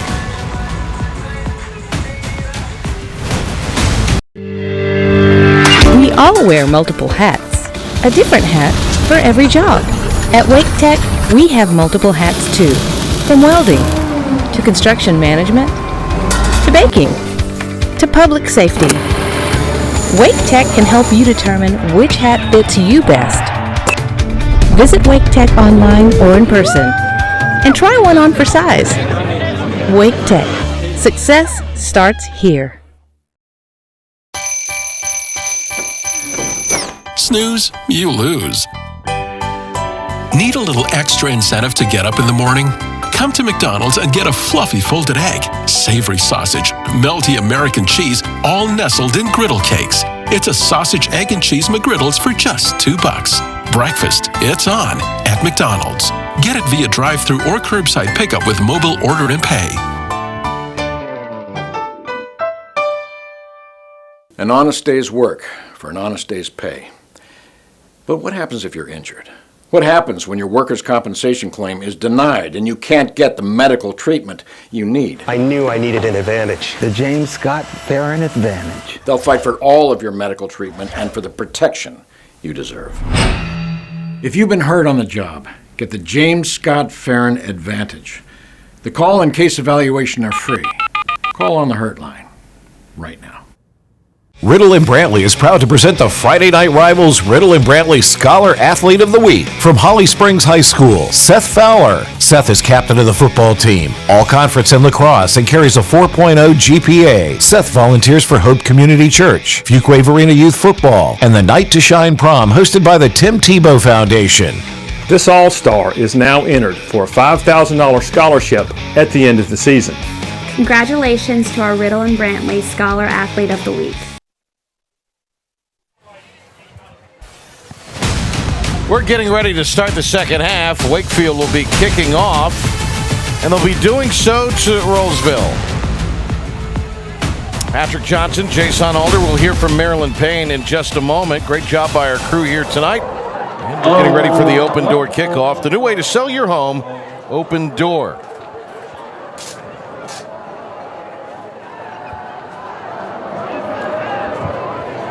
Not just somebody they felt like, or rather Vice, somebody they felt like would have the ball and put it into the end zone tonight for touchbacks. Not been the case. Gets a good leg in this one, and we'll have our first touchback of the night.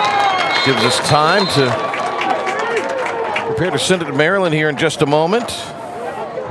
But look at the quarterbacks in the first half, and Brown in that first half, 4 of 8, an interception and 33 yards. Now we have Maryland. She has more on what Wakefield was talking about. Maryland, what do you have? James Ward in particular felt pretty good about what his offense has done. He said they've missed a couple blocks, but he thinks that his quarterback is throwing the ball well. Dominique Haney doing a nice job. As for his defense, he said we are a second half defense, and the position they want to be right now. He said we just need to line up better and wrap up and make those tackles. He said Rolesville's running backs, they're not all that good. We just have to bring them to the ground and be in better position. Sonny, your thoughts on half number one? Well, I think both teams really had their moments, and Rolesville had a couple more drives where they really showed the promise, had the ability to finish. Wakefield had that big turnover, which really brought them back in to a position where they could make this a one-score game at a halftime break. But just like Coach Ward said, it's all about the second half for Wakefield, but also Rolesville. This game is going to be tightly contested and go down to the end, and for me, it's about turnovers. Which team is going to protect the football? Who will have a costly mistake here in the second half?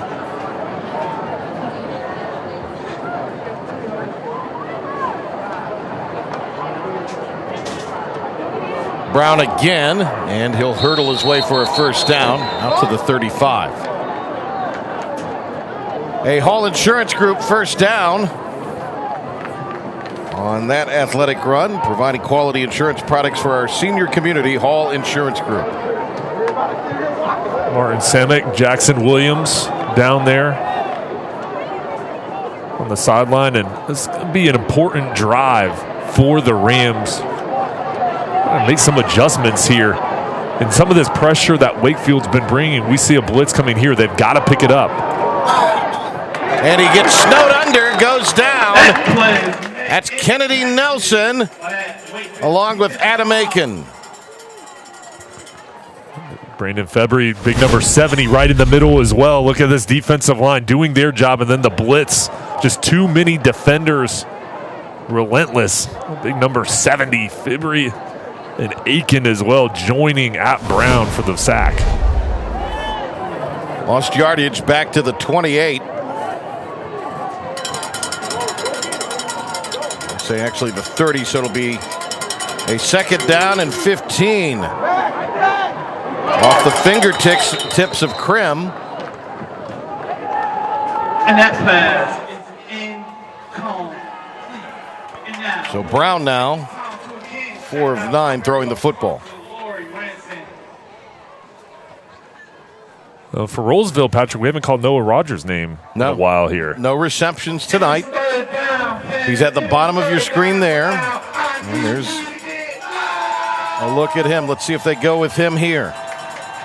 Wakefield's done a good job on him tonight.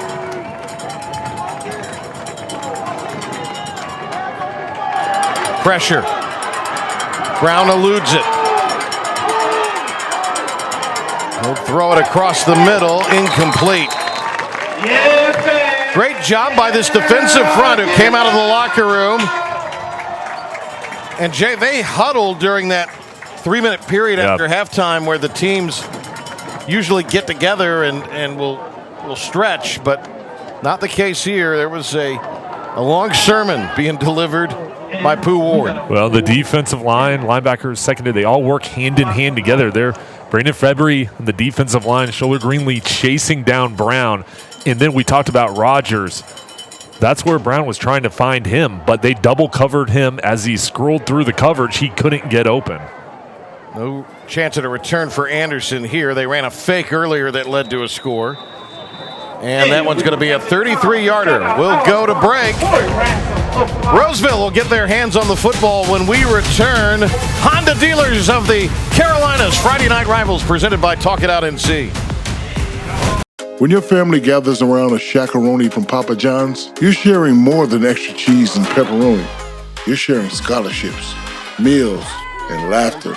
Because $1 from every shakaroni goes to charity. That's pizza with a purpose. Imagine being connected to and securing your entire home with a simple touch or command of your voice. Or detect an intruder before they get in.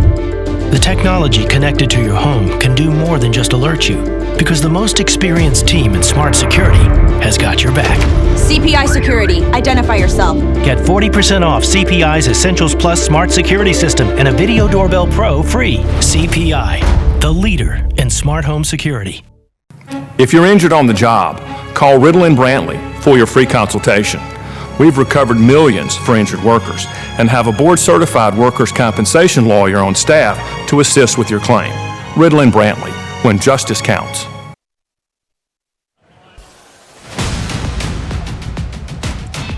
Back in at Wakefield Wolverine Stadium, alongside the Wakefield football alum, Jay Sunhalder.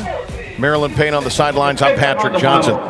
So we saw what Wakefield did defensively. What would be your charge for this offense now? We'll continue to put the ball in Haney's hands and let him run the ball, and then create that balance with him through the air as well. So just go back to the zone read and allow him to get out on the edges and make plays with his arm as well. So they'll go to the ground. It'll be a gain of 6 for Jeffries. And now a couple of flags come flying in away from the play downfield. It's going to be on Cassidy with Rolesville.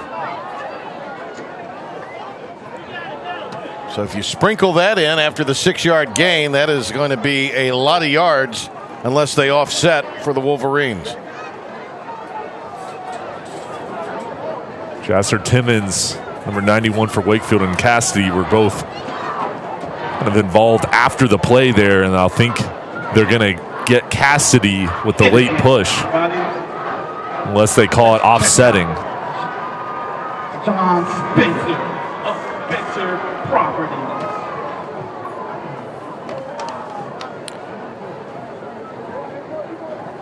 Wakefield on a 4-game winning streak. They'd lost 7 from the spring season to this season. Here's the run. So they called the hold. Yep. And then we'll see here after the play, the shoving. They're Timmons and Cassidy there. Well, and I don't even think Timmons was the one who shoved him. I think he just turned around and saw Timmons. Oh.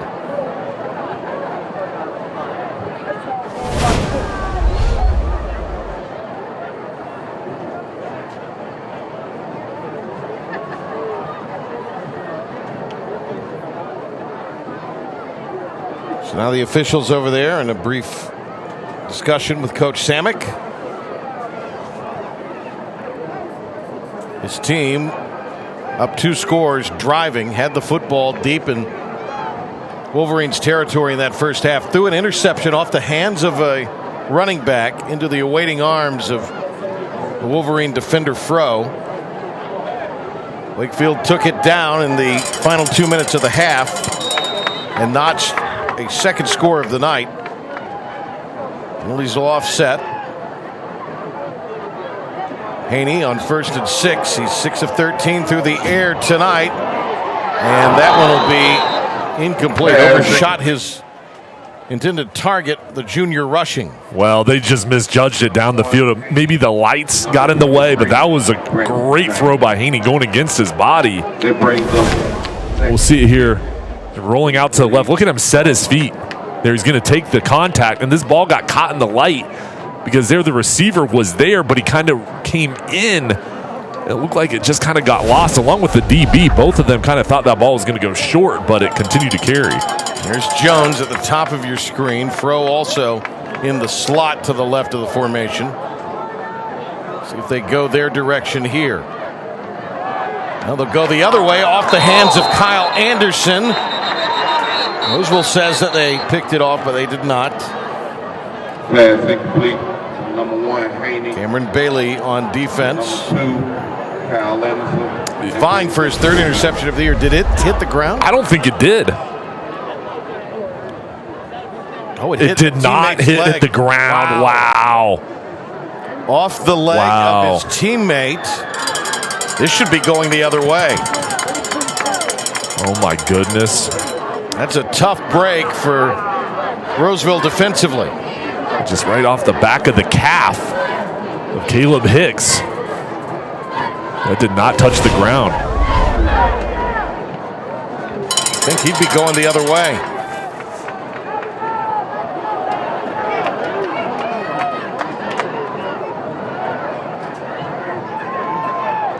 So tough break there. And 3rd down, it's incomplete, and a late flag comes in. Ethan Daniel, the strong safety, knocking it away from Fro, and Coach Samick not happy with the call after his team did not get the interception. Look at this hit on Haney. And then Fro looks like a little bit early. Look at the toughness in the pocket, throwing a strike. Just maybe a little beat early, Patrick. Yep. Good spin on that, despite having a man in his face. Well, the penalty will make it a Hall Insurance Group first down, providing quality insurance products to our senior community. Set of downs, Rolesville territory at the 48. Or number 3, Kraske. Headed to Ohio State to play lacrosse. Brings up 2nd and 8. He picks up 3. 45. All at the 45.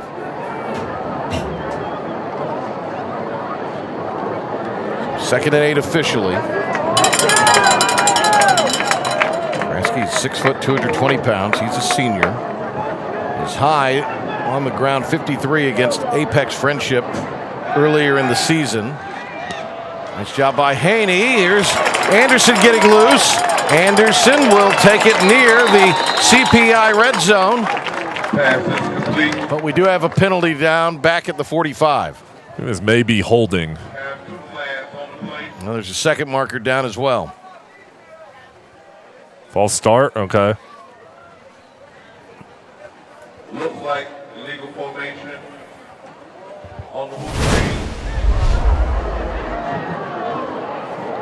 Well, we don't see a false start there. Well, they announced illegal formation over the PA, but there was also nothing about that formation that looked like it would warrant a penalty.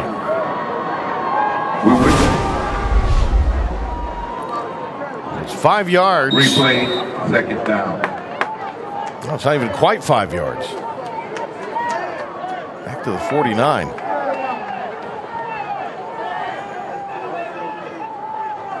I need an interpretation on that one.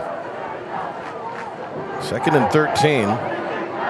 Okay, they're lined up in the same formation they were in. I don't understand that penalty. Haney, near side. That one incomplete. Wanted Alacone, but could not get it to him there. He got twisted around. Well, it could have been 7-man not on the line of scrimmage. Brings up 3rd and 13 from the 50. Tonight's game is powered by United Rentals, building futures together. Bringing us all of our end zone shots.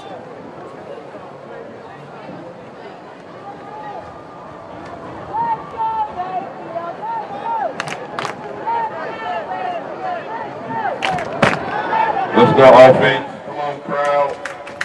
It's like they moved the ball back even a yard further from that last play. So from midfield, Haney. And his receivers aren't doing him a lot of favors right now. Kyle Anderson couldn't hang on. Pass incomplete from number 1, Haney, to number 2. Well, for Rolesville's defense, you have that interception you thought that you should have had and they should have had, and they didn't get that call, then another penalty. And here, coming across, you're going to get off the field on 4th down. You face some adversity if you're the Rams. Nice job staying tough and forcing a 4th down. Cairns punted twice in the first half. And he averaged 31.5 on his 2 punts. Below his season's average. That one sent back to the 10. It's a 40-yard punt. Nice special teams coverage on Rogers. He'll lose 2 more. We do have another flag that has been thrown in here. Punt by number 6, Kearns, fielded by number 5, Rogers.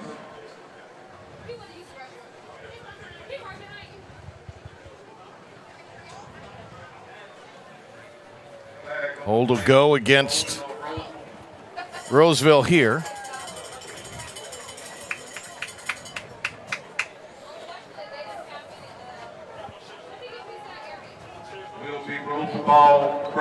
So out will come the offense for the Rams, and they'll have the ball back at their own 4.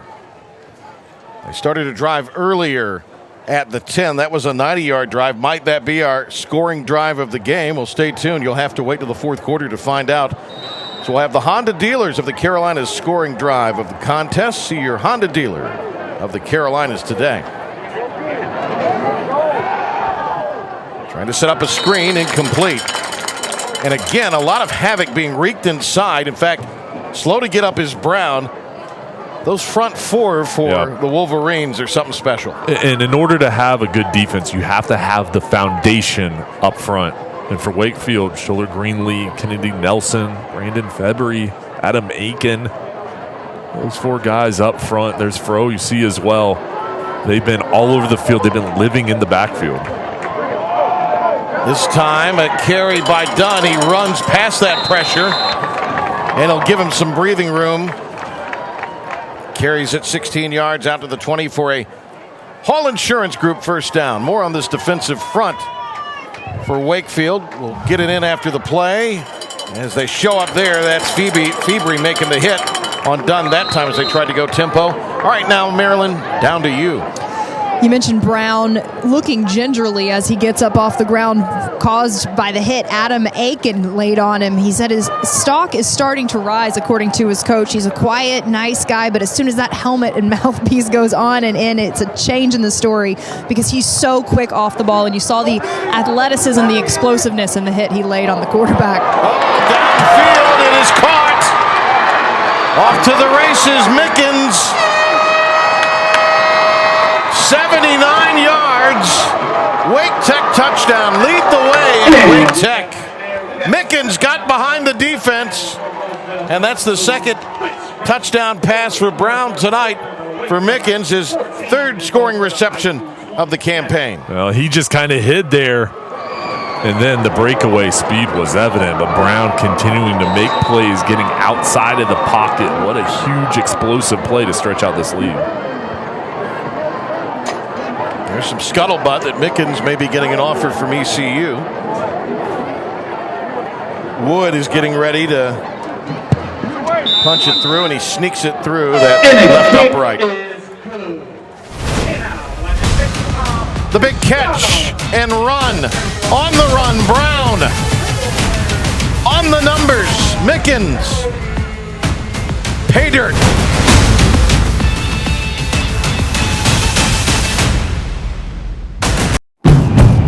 Every road has its challenges. We say, bring them on. At Honda, we engineer each vehicle to outthink obstacles, to overcome difficult conditions. We engineer them for drivers who are determined to power through, just like you are. Rise to the challenge with the rugged performance of the Honda Passport, Pilot, and CR-V.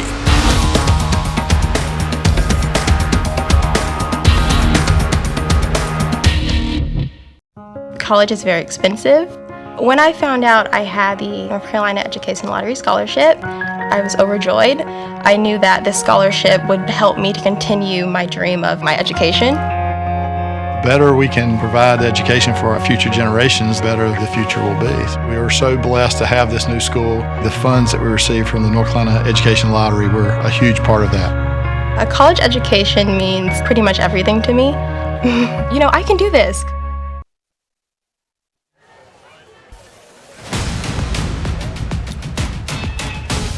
(28-14) Rolesville. Martin Samick done a really nice job with this Rolesville program. He's been a head coach.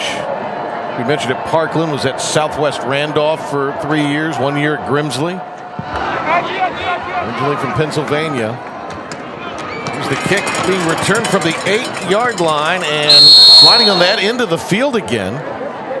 This time it is Davis trying to return it out.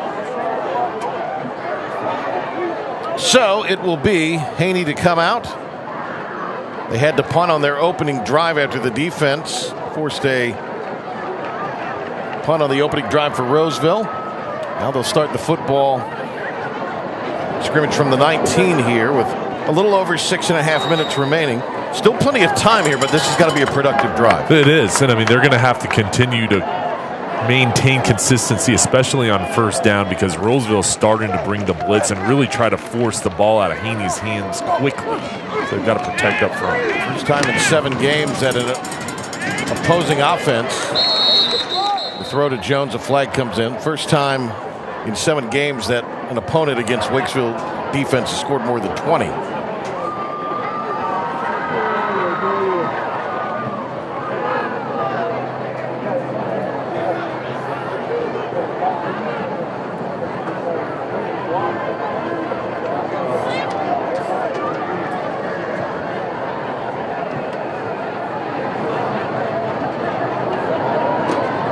That will be a penalty against Coach Ward's team. He is a native of Wilson, still lives there. Went to South Carolina State, transferred to ECU, thought about walking on during the Steve Logan era, but decided to return to his high school alma mater and be the offensive line coach.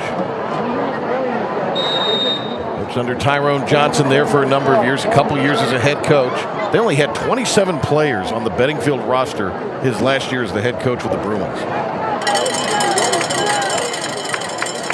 So that penalty will mark them back.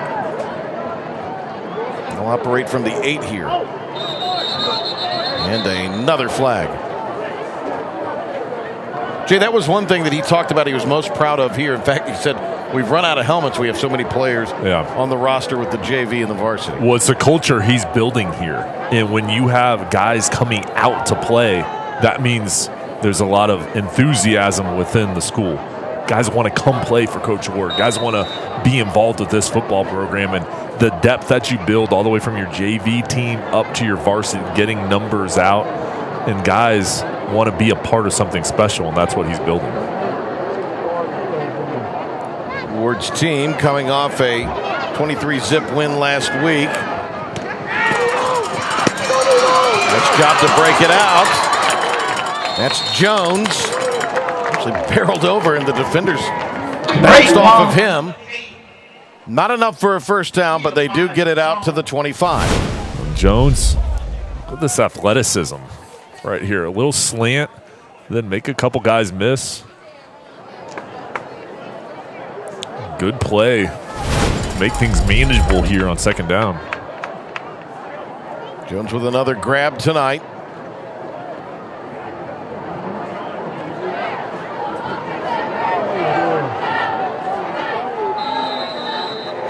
So now third down after Kraske only picks up 1.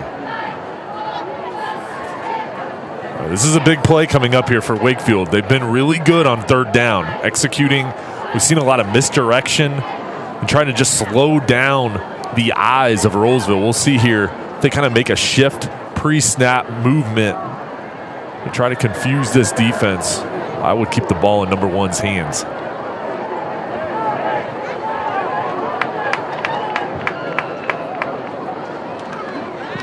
Managed only 15 yards rushing last week, and Haney, slippery that time, moves the chain. All Insurance Group first down. All Insurance Group providing quality insurance products to our senior community. Well, this really probably should have been a tackle for a loss. Haney, with his ability, look at the spin move here, just kind of chopping his feet, make a man miss, and then lean forward. A powerful junior. They want him to be a quarterback, at least his high school coach does on the next level, but he could play receiver, he could play in the secondary. Probably would be their starting free safety if he were not playing quarterback. That was batted at the line. Boy, Rolesville is so well schooled, those linemen for them up front. They are. I mean, coming off the ball, watch the pad level, and then get your arms up, jumping in the passing lane. It's so tough when you've got defenders. They're just kind of flying in there, creating havoc. And again, their shoulders making a play.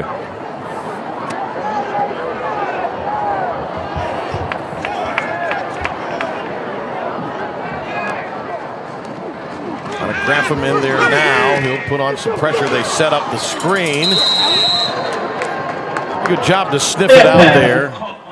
The Bandit Bible made the hit. Kieran's gets the pickup of about 6 out to the. I'll make it 5 out to the 37. Point is, it's another third down. A pretty long 6 for him here.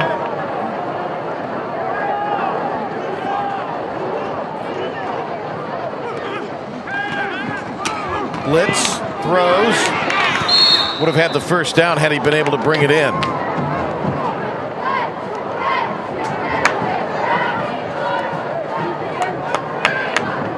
They brought Bible on a delay, Jay, and they twisted him in late. That might have made Haney unload it a little prematurely. Yeah, and just having that pressure in your face is tough. And it was Anderson there. It was a trips set out to the left. He was the number 2 receiver running a slant, and Fro went to the outside, kind of cleared things out. It was open over the middle.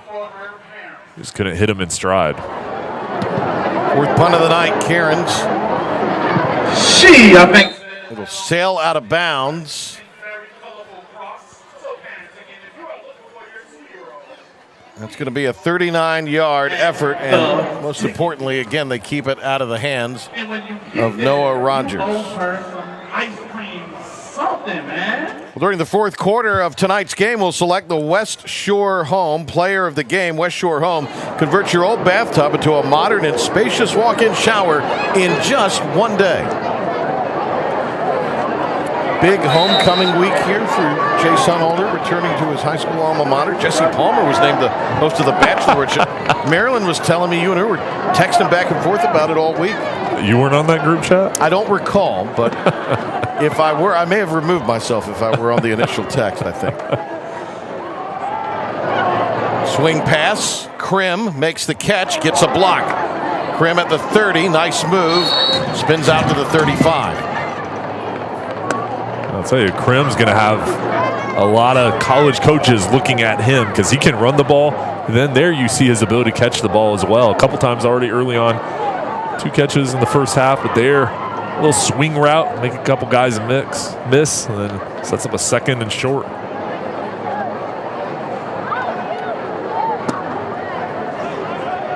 He was starting to get some attention and turn some heads down in Florida. He had a really nice season last year, ran for over 700 yards and had 6 touchdowns for Forest High School in Ocala, which is near Gainesville. But here is trying to reestablish himself a little bit, and he is getting some attention from some HBCUs. With Krim and Dunn, so much depth and talent. Back then, you got Brown. You talked in the first half, Patrick, about their running ability. You got 3 guys there that can take it the distance. 2 minutes to go here in the third. Loss on that last play. Pressure again. Brown delivers it over the middle. Here comes a flag. If it stands, it'll be a first down. The whole Wakefield defender got tackled. Yep. Jordan Monroe, who has a touchdown catch tonight, the team leader in receptions. He had 5 grabs, 59 yards in their blowout over Broughton. And continues to be a tough year for the Caps. We saw him earlier in the year.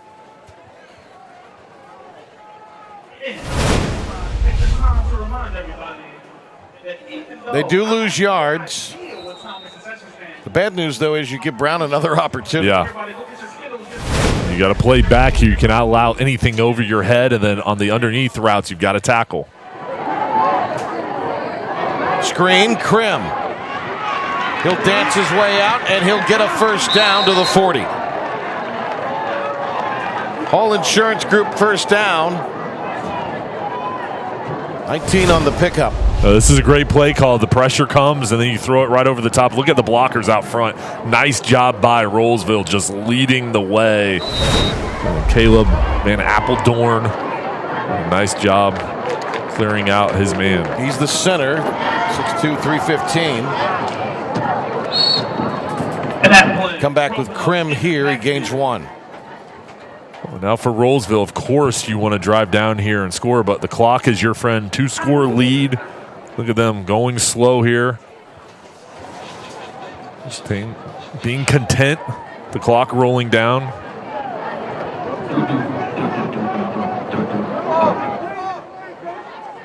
They'll go with the trip set.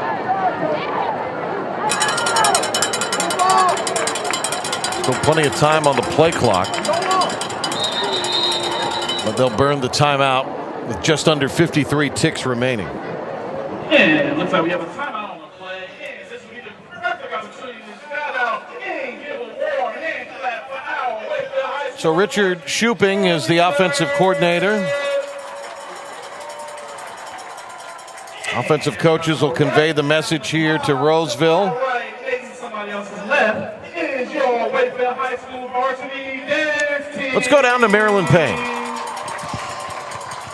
Number 50, Kennedy Nelson, playing in the interior on the defensive line for this Wakefield defense. And he's getting a lot of love from the sideline for what he's doing out there. In on the last tackle of Antonio Krim Jr. He wrestled in the winter at 270 and got down so low in weight to 240 that they've even played him at linebacker some on this defense this season. He's the type who's willing to do that. He's the first to help with anything, his coaching staff explains, but he's been killing it in the interior. Even as good as he was at linebacker, they couldn't take him off this line. Bulk back up to around 250, 260. Out of the timeout. Brown. Time. Now the pressure. Escapes. Takes off. Picks up a block to the 40. Brown gliding to the 30. Down at the 20. Cuts it in. He'll make it into the end zone. Touchdown by Byron Brown. A Wake Tech touchdown. Lead the way at Wake Tech. The pressure came. He eluded it.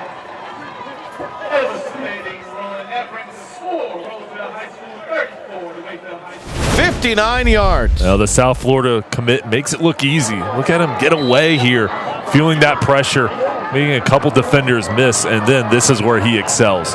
Look at the vision, the speed, watching his wide receivers out front, get in the way, set up blocks, and taking it the distance. Extra point, true. How on earth could a college recruiter in this state let him get out of the borders of North Carolina? It's perplexing. It's unbelievable. He's got offers coming in, but I don't know why everybody in North Carolina isn't trying to lock him down here. So he's going down to South Florida and have an opportunity to graduate early, and go down there and compete this spring. Look at his potential, though. His height. He's still growing. Only 17 as a senior.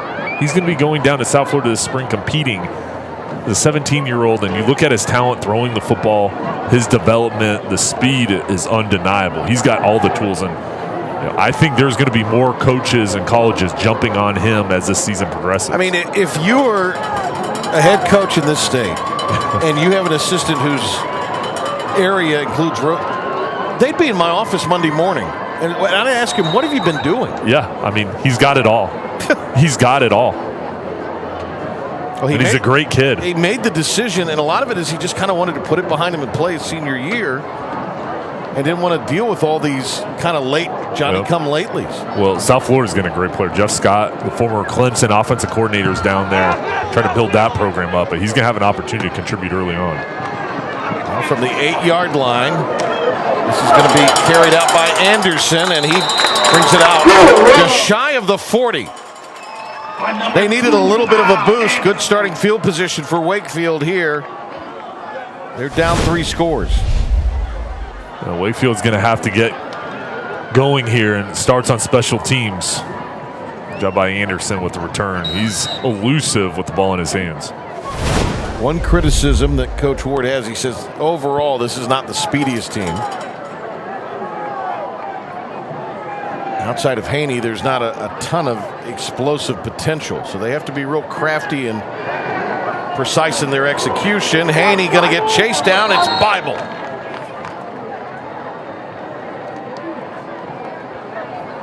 It'll be a loss of 2. Bible brings him down. Yeah, they brought the blitz, and they won. Just enough pressure back there, and it wasn't a crease for Haney to get through. Well, you know Bible is good. Came in with 158 career tackles in a huge state championship game against Vance. 17 stops, as we mentioned. 4 tackles for loss and a sack in a losing effort.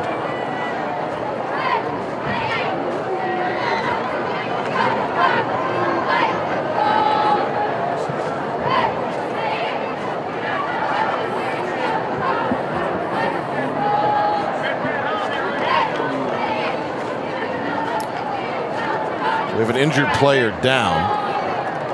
Haney and his teammates will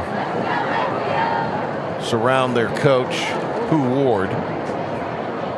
That might be Nikolai Madge. I don't know. Yeah, it looks like it. Scott Dorenkamp, the head athletic trainer, is down there, and that is Madge. Good sign there. Coach Dorenkamp helping him up. He's a 3-year letterman in this program. Converted right tackle. Seeking attention from the Ivy League. He will come up. Charlie Stewart, a sophomore, is his backup. So he'll have to come out of play.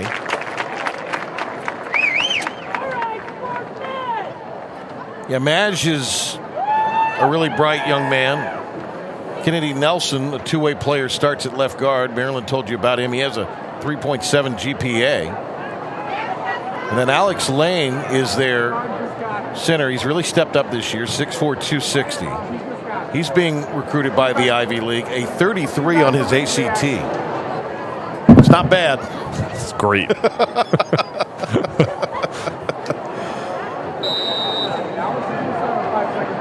A bright future. Oh, absolutely does. Not in there at center now, though. It is Stevenson. Third quarter will end. We'll pick up play-by-play action in the fourth. Rolesville, Brown, something special right here. Off to the races. Trying to lead Rolesville to the win.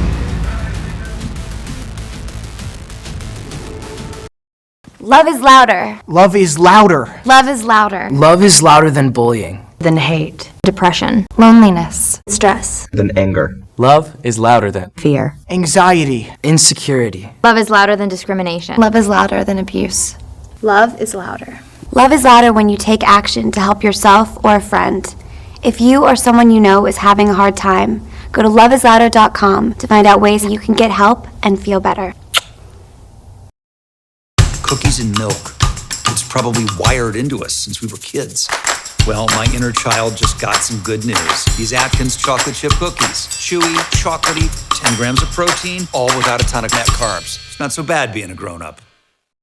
We develop quality citizens who keep our core, our country, and our communities side by side on the winning side.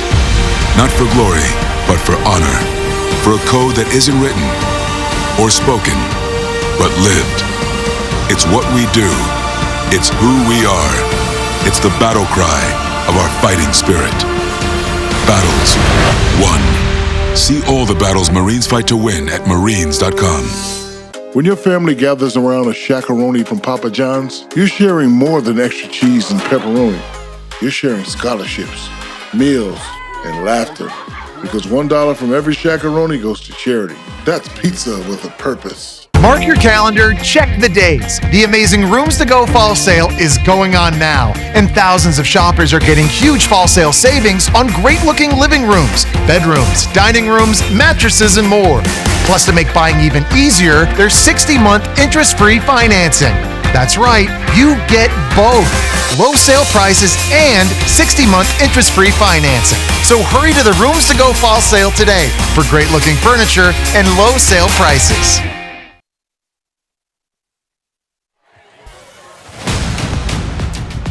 Wakefield facing a second and long here. Down here at home tonight. I know they had such high hopes on this being an important game for them, but let's talk about this conference. Northern Atlantic, an Act 6, 4, maybe 5 teams. Yeah. I mean, it's loaded. It's no doubt the best conference in the East and one of the top in the state. I mean, that's including Charlotte. But you look at this league with Nightdale, Heritage, Wakefield, Wake Forest, Rolesville, Millbrook. Wake Forest, and Rolesville. Yep. Everybody is good. Everybody. Like there's no night off. There's not some bottom dweller you beat up on. And really, it's a situation where you think these teams might really beat up on each other, but with the competition you're facing, if you can make the playoffs, it's going to make you better because there's so many leagues where teams kind of just storm through it and don't face any competition. They get to the playoffs and they're not battle tested. Whoever makes the playoffs from this league is going to be ready, and they're going to have kind of those tough matchups to prepare. I mean, it could go 5 deep. Yeah. There's going to be a really good team that'll have to play on the road in the first round, or a sack on Haney. Nice job by Pascal Okiki. He replaced Brandon Faulkner at the outside linebacker, and the senior picking up the sack. Well, this Rolesville defense has really come on throughout this game, and the big adjustment they've made is they've just been blitzing all out. They've been bringing it here in the second half, and it's really paid off. Cassidy and Bible, they've gotten into the backfield. This secondary has held up. Kiki, one of the senior leaders on their defense. We mentioned he replaced Faulkner, and Faulkner suffering a broken collarbone. Haney trying to do his part to keep his team in it. We're going to be well short. 4th down upcoming. So you've got the top 4, maybe 5 out of this 6-team conference. Yeah. You've got Gibbons. We'll see them later in the year. Leesville. Got Leesville. You got Hoggard down in Wilmington. Pinecrest. Everybody overlooks Cleveland over in Johnston County. Yep. They'll play Clayton in the final game on our broadcast slate. They've probably got the best individual player in Orion Hampton right now in the state. He's committed to North Carolina, one of the top backs in the country. You've got a quarterback there, Locklear, that's committed to Austin P. Really good players for Cleveland. Rogers off a bounce at the 35. And with that punt, Rolesville High School takes the ball over at the 45-yard line. Maryland sending up word that Madge is done for the night. Came off with that injury, so they're going to keep him from going back in the game there. So nice hustle by Maryland down there.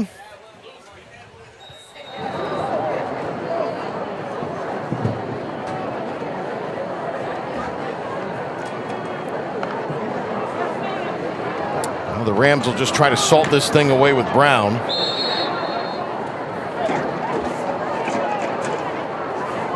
Brown in this half, a 79-yard pass and a 59-yard run. That's just in the half. Yeah, and again, we've talked about his potential. You see the talent, but just think about how much he's going to improve, Patrick. I mean, it's unlimited what he's going to be able to do at the college level. Pair of touchdowns in the championship game last year. Procedure going against Roseville here. Now, right now, Martin Samick does not like this. But he secretly inside loves it because he's got something now to get on his team about Monday. Well, I mean, do you think he secretly loves it? I think. Well, now, you've told me all year these coaches love to have something to point on to the film, especially if they're winning. Yeah, but you can always find something. I mean, the penalty, I'll say this, the penalties are an area that you can focus on in practice and really drive into your team.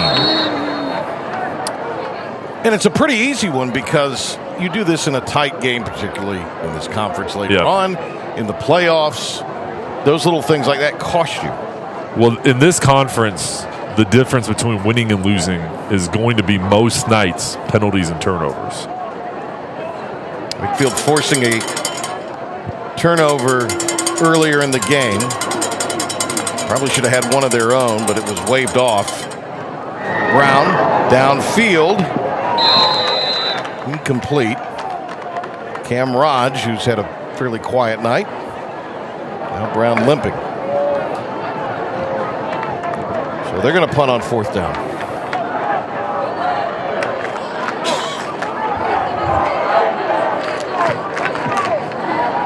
Still a lot of time left in this. If Anderson can break something off here, could make it interesting. Well, he's been dangerous with his returning ability.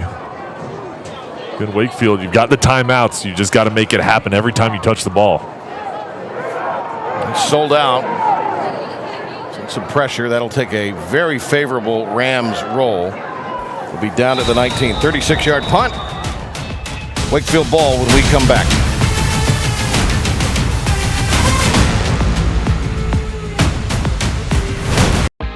Want to take your combo for an Adult Swim? 8 limited edition collectibles from all your favorite shows. It's the only part of your meal you won't want to eat. Collect them all as part of the Adult Swim meal, only at Hardee's. Feed your happy. Every road has its challenges. We say, bring them on.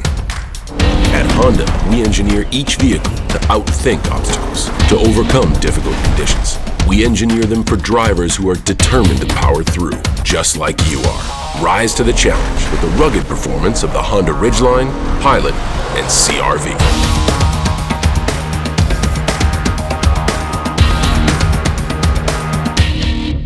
Made from scratch biscuits and hand-breaded chicken, that's a breakfast no-brainer. But adding hot honey to the mix, you'll never hit snooze again. The new hot honey hand-breaded chicken biscuit at Hardee's. Get it before it's gone. Order ahead at Hardee's.com.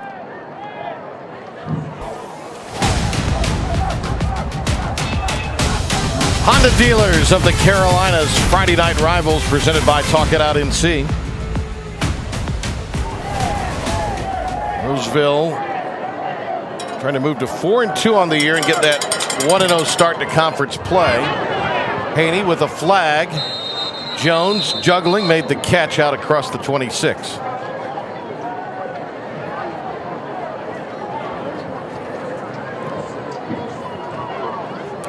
So it's going to be a hold. Now back down to Maryland with an update on the ever-evolving saga with Nikolai Mange.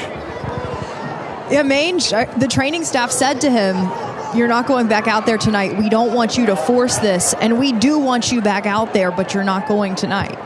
That's what I heard them say. He's at least talked his way back now into putting his shoulder packs on and walking up and down the sideline. So although it was never quite clear what his injury was, the negotiating process and seemingly the trust that the staff has for his decision-making looks favorable toward him having the opportunity to get back up there tonight. We'll just have to keep an eye on that center position for Wakefield. He's taking the helmet off. Haney underneath Anderson, receiver screen, and after the penalty, gets it out across to the 17. Pickup of 9. Going to be second and long. And you see John Harward, Coach Ward, and he kind of collaborating and calling the plays. Well, Harward's been pretty active tonight. Haney. Out of the reach of Anderson, third and long. Well, and Mage was down there with the head athletic trainer, Scott Dornkamp, who's long-time athletic trainer here at Wakefield, has the best interest always for his athletes. And there's Mage. I thought he's played really well tonight. He's an important piece of this offensive line. Mage clearly wants to go back in, you can tell. Third and 11 here. Again, we've seen Rolesville bring the blitz, kind of disguise it with some stunts as well. So up front, Wakefield's going to have to hold up, and Haney, if he feels the pressure, is going to have to get rid of it or quickly elude. And we've seen him do some of his best work when he's rolled out of the pocket and done it with his legs.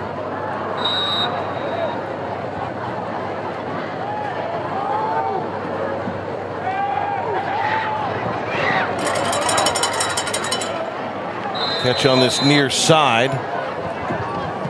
Zamir Davis, the sophomore, with only his second grab of the season. By number 13, Zamir Davis. Ooh, that boy's a sophomore.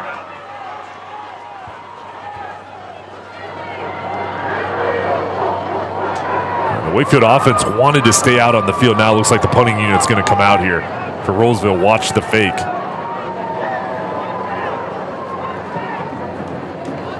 Fifth time tonight, punting for Cairns. Had a 39-yard effort, his best of the night last time. A little bound over towards the Wakefield sideline. Going to be 36 on the punt.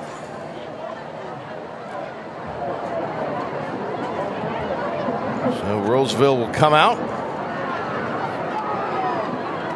Won't see him tonight. We may see him late, don't know. But Carter Merck is a freshman that for Wakefield. I just wanted to bring him up tonight, Jay. I mean, as good as Haney is, they're really high on his potential. Yeah. A lot of young players in this program that are continuing to develop, and the pipeline is full for the Wolverines. I bring that up. I didn't know if we'd see Cleveland Dunn or not, but they're going to come back with Brown. Dunn backs up Brown.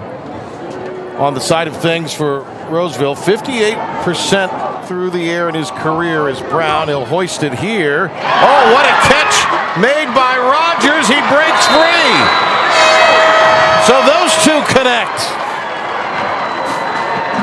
At a Wake Tech touchdown, lead the way at Wake Tech. And with that pass, that brings another Rolesville touchdown to bring this score to 41. So that is the 18th career touchdown for Rogers. number 7 on the season.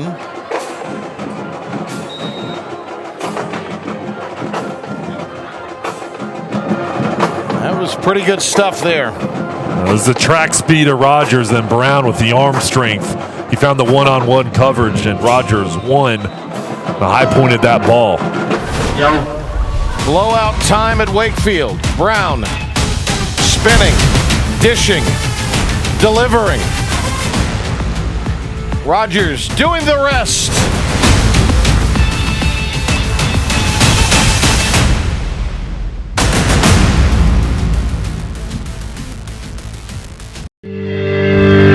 We all wear multiple hats. A different hat for every job. At Wake Tech, we have multiple hats too. From welding, to construction management, to baking, to public safety. Wake Tech can help you determine which hat fits you best. Visit Wake Tech online or in person and try one on for size. Wake Tech.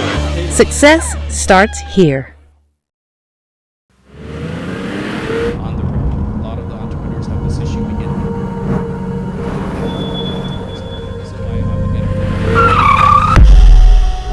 You've been in an accident.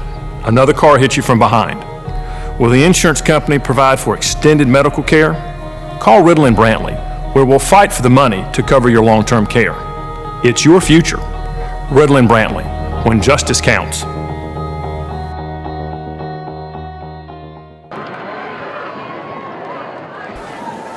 Rolesville has blown it open. What a second half. They were up 21-14. Had that late first half turnover. Wakefield got back in the game. And ever since then, we've seen this Rolesville Rams program exert itself here tonight. They've put their dominance on display.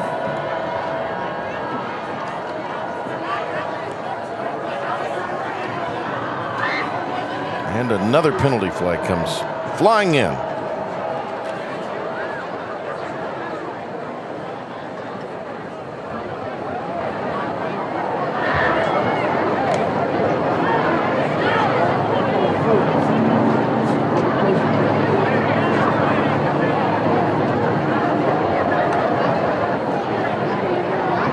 Jay, your old college coach in town this weekend. Skip Holtz. Louisiana Tech is playing at NC State tomorrow. So NC State coming off the huge win against Clemson last week. It's another tough matchup. So this is going against apparently an assistant on the Wakefield sideline who was apparently griping at the officials about the discrepancy in penalties. Coach Ward can't be happy about that. Pooh Ward. 27 and 22 overall coming in. Open door kickoff. The new way to sell your home. Open door.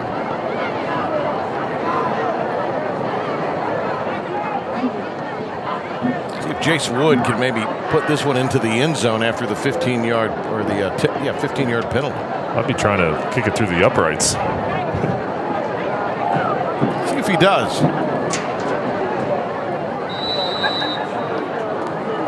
Will we win something here at Wakefield if he does, Jim? Yeah. Picture something. Oh, boy. No. On target. Well, let's take a look at tonight's West Shore Home Player of the Game. And it is Byron Brown. Yeah, he's done it all on the ground. Look at his speed. Be a South Florida Bull. They're going to be excited to have him. Look at him get out of the pocket. The recognition. And then going the distance. We've seen his arm too. He's done it all tonight. And the explosive plays that he's provided for his team has really shifted the momentum in this game. And he's a leader for Rolesville. West Shore Home, convert your old bathtub into a modern and spacious walk-in shower in just one day.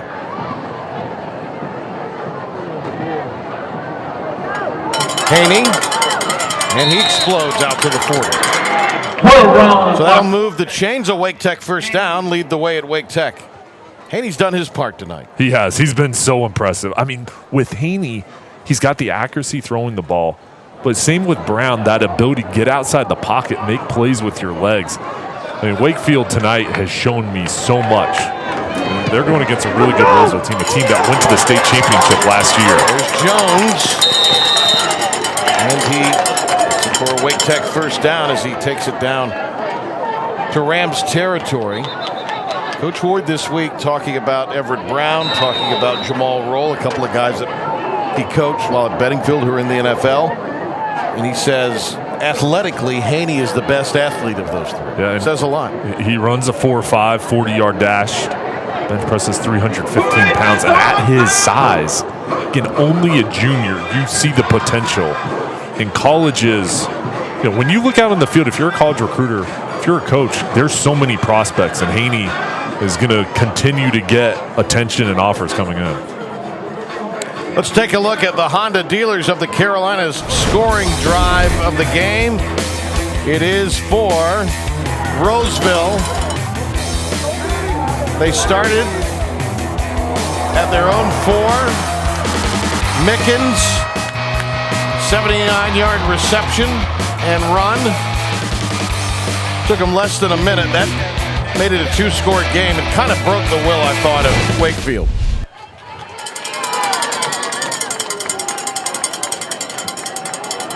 Only a 2-possession game at that point, but it just seemed the way that their defense was playing, that kind of kicked it open a little bit. Haney wanted Jones. Reggie Love Jr. among the defenders back for Rolesville.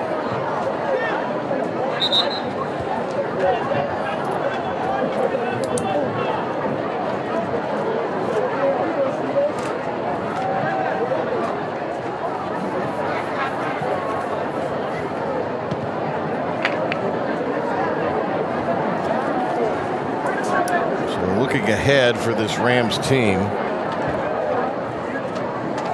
they played quite a schedule. They will be at Millbrook next week, back home for Nightdale and Wake Forest and Heritage. They'll finish with their final 3 in this very tough league at home. Look at the Wakefield schedule a little more closely here. That's going to go against the Wolverines and will back him up. So a 1-0 start here tonight, but second and 15, Haney incomplete. 1-0 beginning, it appears, here tonight, but a real tough putt next week at Millbrook. That's going to be tough. When we saw Millbrook earlier on this year, and a really solid defense for the Wildcats, and you got Wesley Grimes out to the outside of wide receiver and a sophomore quarterback that's really good. And they'll have to do it on the road. One of the Rams players, Ethan Daniel, maybe a cramp. And I would like to also take this time to announce that everybody, the Wakefield Women's High School Wakefield will be at home next week against Wake Forest. Then they'll play Millbrook here on the 15th, at Heritage, and then Nightdale. It's not slight Heritage in there either, Sonny. I mean, their Huskies are really good. Yeah. I mean, you talk about just physical football teams. That's Heritage. Well, there's no off weeks in this conference. And every week, whether you win or lose, you're going to have to regroup and turn the page quickly because you got another tough test upcoming the following Friday.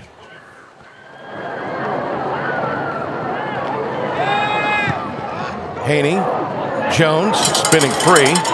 Jones might have enough yardage for a first down. I'll say he stepped out. He's a couple yards shy. But guess what? A penalty marker has come in.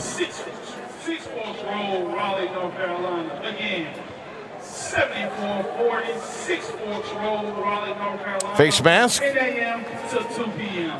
Come get your free car wash.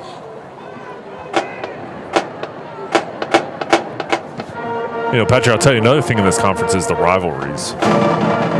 There's a lot of kind of built-in rivalries with Wakefield, Wake Forest, Rolesville versus Wake Forest. It's a really tough year for Wake Forest. They're having to play all of their games. Yep. As basically, even the home games, they're playing away from their stadium. First down brings up the opportunity in the CPI red zone. CPI security protecting the Southeast for more than 25 years. Haney. We got AP Heather Akery. Step about 3. Heather Akery. Move the ball inside the 10.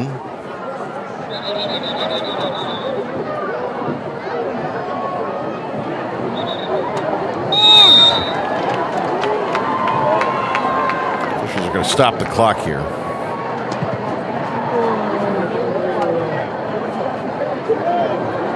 I'm not sure what this is about.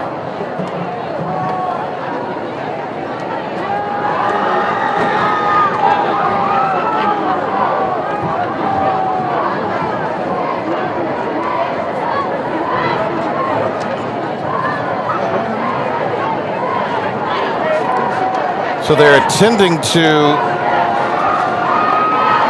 the young man who they brought off the field, Ethan Daniel.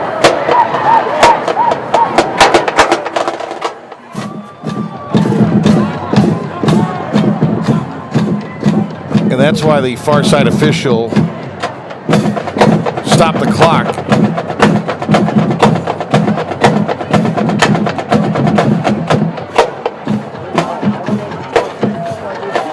Daniel collapsed out there, Jay, and I didn't know if it was a cramping situation, but he got up and he came off, it looked like, on his own power. There's the training staff from Wakefield going over to the sideline as well.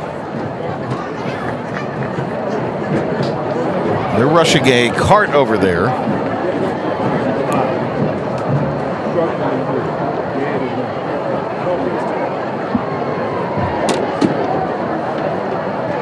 So we see the team huddled up.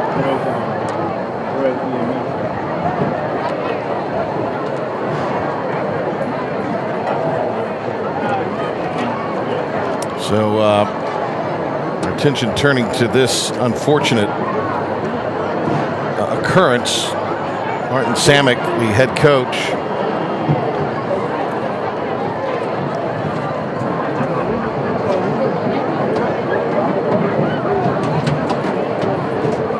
is conversing with someone over there.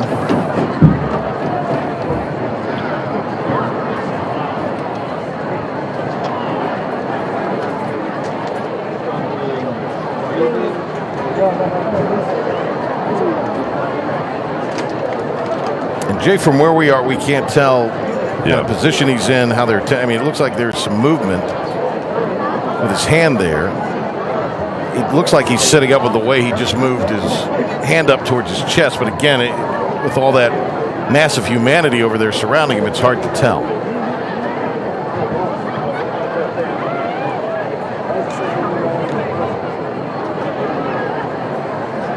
So a little bit of a dim moment in an otherwise really bright effort here tonight for Rolesville.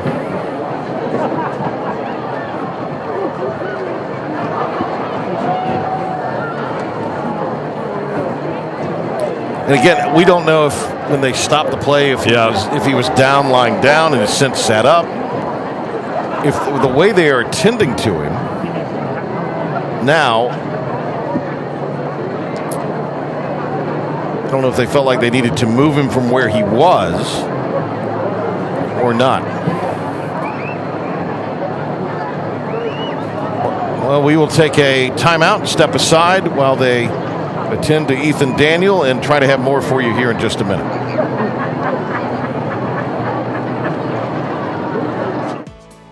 My RDC Spotlight on Judge Mathis with my story.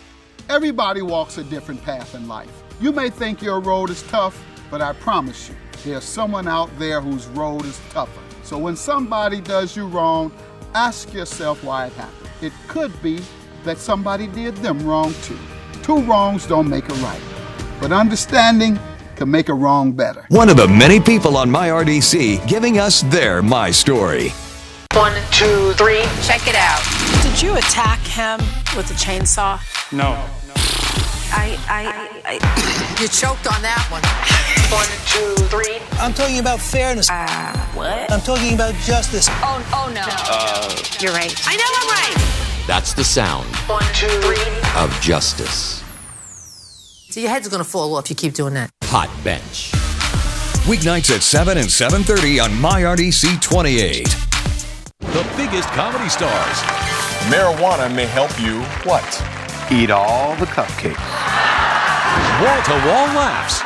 In order to prevent sexual harassment claims, employers may consider banning John Lovitz. It's the comedy game show. You can major in wine. I'm homeschooled. Funny you should ask. Weeknights at 10 and 10:30 on MyRDC 28. Whatever the crime. You never come to work thinking you're going to see something like that. Whatever the motive. If he couldn't have her, no one was going to have her. Whatever it takes, answers to mysteries will be revealed. The question is who's going to benefit by these two deaths? I remember falling to the floor. He was finally caught. On Dateline. Weekdays at 11 on MyRDC 28. You see, Marilyn Payne is over there across the way. She is looking in and speaking with Coach Samick on exactly what this may be. So I'm sure we'll have some form of an explanation.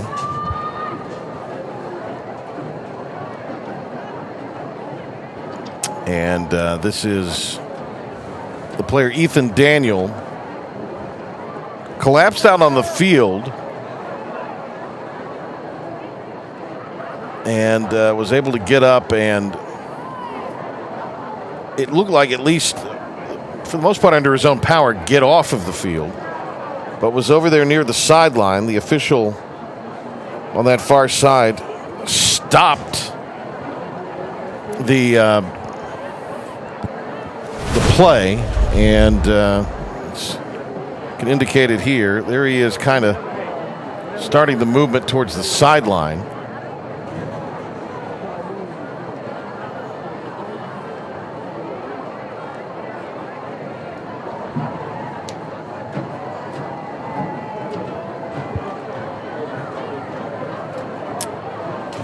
Just see the court. He came up. I don't recall the training staff kind of assisting him over. He did appear to kind of go off on his own power. And this could be any sort of myriad of issues. So we will wait until maybe Marilyn can get back to us either on or off air with some sort of official word. The good news is it doesn't seem like it's a scurrying, hurried situation, whatever it is. So that is positive. And again, from what we could tell, it appears that he's kind of sitting up. But instead of speculating more on this, let's get the very latest on it from Maryland. Well, honestly, even Coach Martin Samick, the information that he gave me, he said, I cannot confidently tell you this is what it is, but I think it's relevant to what we're seeing. Ethan Daniels did have COVID and was put in protocol, tested out. He practiced half of the Rolesville bye week and then this entire game week before playing in what is his first game back here tonight. Coach Samick said that he watched Daniels come off the field. He did lose consciousness, passed out, and they were able to get his shoulder pads off of him. He's confident, Samick is, that it's a good thing. We're hearing and we're seeing him respond. You can hear him talk. They were doing the eye test you often see doctors do after a concussion, where you run your finger back and forth in front of a person's eyes, and he was, giving the feedback at the speed that they wanted to see and hear him give feedback.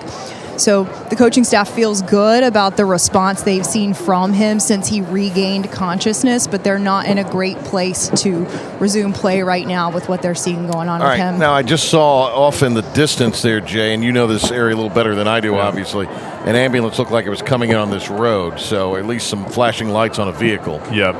So it appears that there is an ambulance making its way. It looks like it's going in the parking lot and then going to come down. It's kind of the stadium's kind of in a bowl here down below, so it's going to come down here and then go around the track. A scary situation. Well, there have been a lot of instances where teams have, because of contact tracing, entered some kind of COVID situation. Aiden Grifton in the eastern part of the state, they're in the 2A classification. They're playing for the first time tonight in about a month because they've just, with contact tracing, had players. Their last game was before Labor Day. So they're playing tonight at Green Central, I believe, for the first time in 28 days. And we've seen that cost teams. And what you're seeing a lot now is, we saw it this week in look at Class 3A. Rose beat Jacksonville. Jacksonville's coming off a huge win against New Bern, but they had to, because of COVID issues in their program, reschedule the game with Rose on a Tuesday. So you've seen a lot of teams play this Friday-Tuesday deal. It really hasn't been something you've seen so much in our coverage area, but in certain parts of the state, that is a real problem. And it is interesting, if what Maryland is reporting, that coach said is that, I guess, had been in the COVID protocol, was out. The amount of days had passed by. Practiced during the bye week, had practiced this week, and we saw Daniel out there tonight making lots of plays.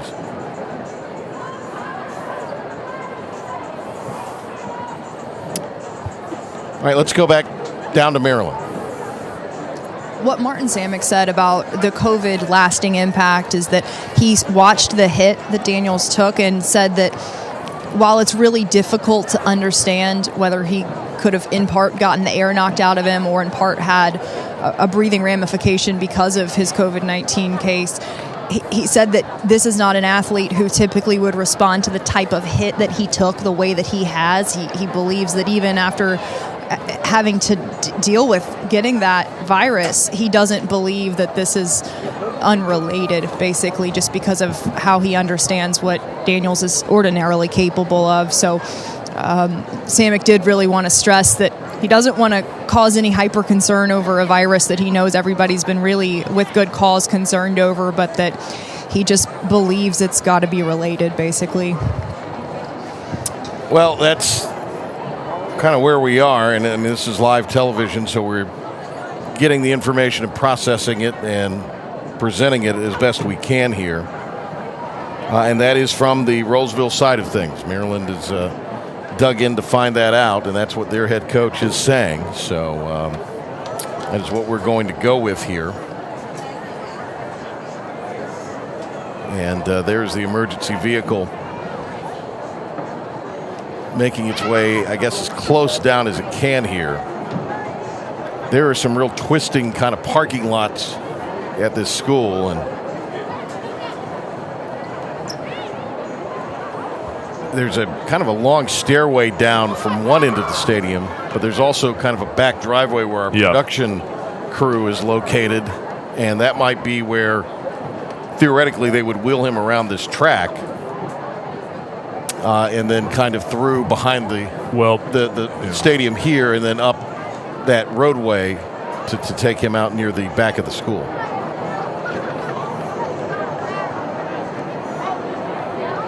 The good news here is he does appear to be responsive, as Maryland said. This is not a situation where a player collapsed on the field or there's a situation like we've seen so many times, somebody's taken a hit and maybe there's a little bit of concern over a neck injury or something along those lines. So that is the good news here. You know, Jay, there's been people who have had, lasting impact from COVID. I've had relatives that have had it that even for a couple weeks after sort of being in the clear were very fatigued still. Another relative that had some scarring of their lungs, and that's improving.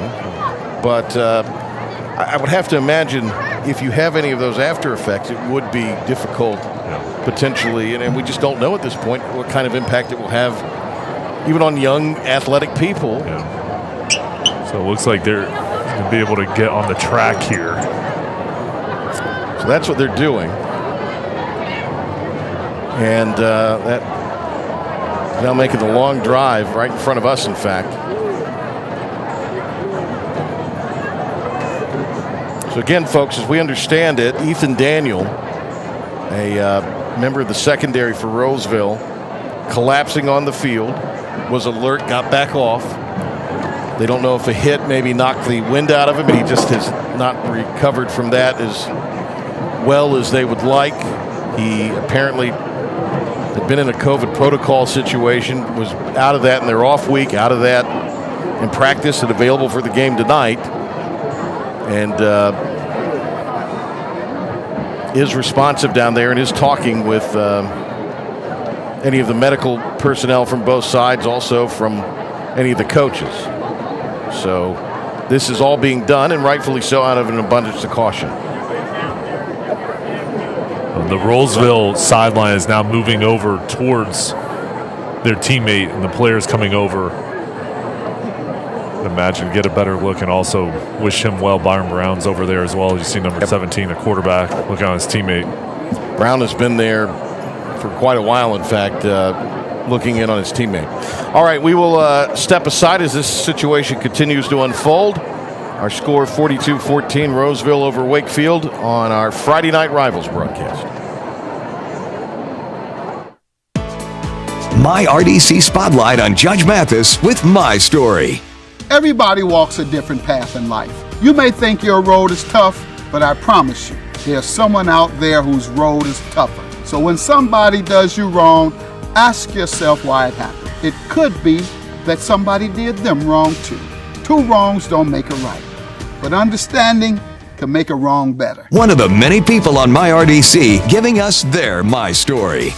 1, 2, 3, check it out. Did you attack him with a chainsaw?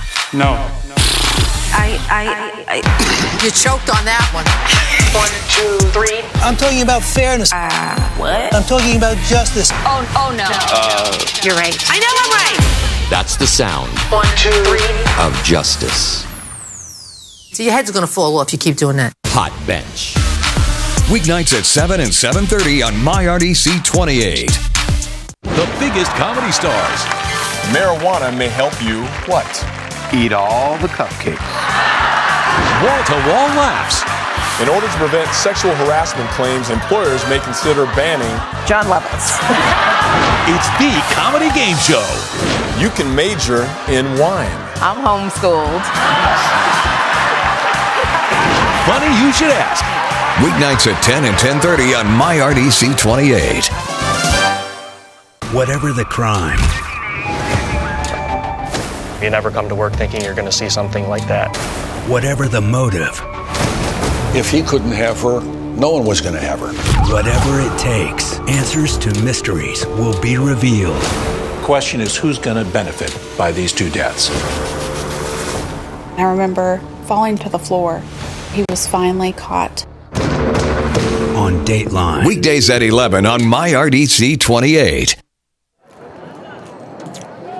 So you see there, they have loaded Ethan Daniel into that transport vehicle, the ambulance, and he will be presumably taken to a nearby medical facility for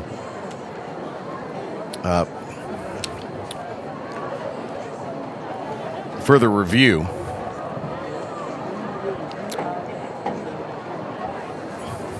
So, Jay, this has been pretty lengthy, and here's a good side. He is up and walking,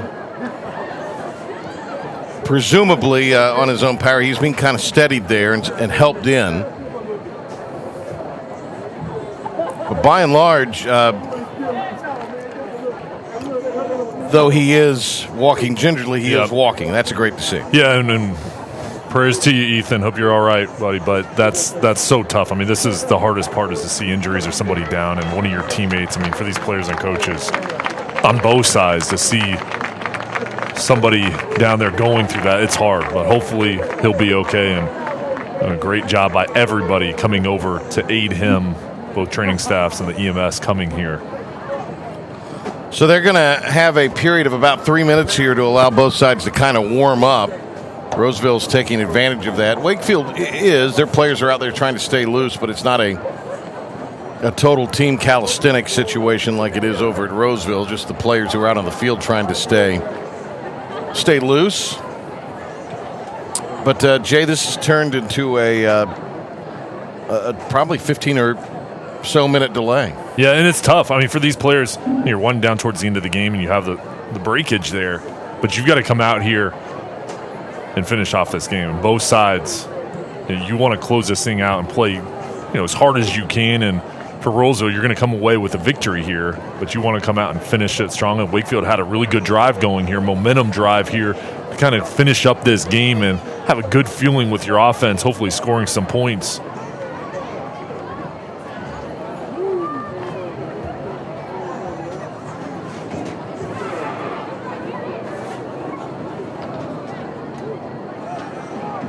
(7-7) after the first quarter.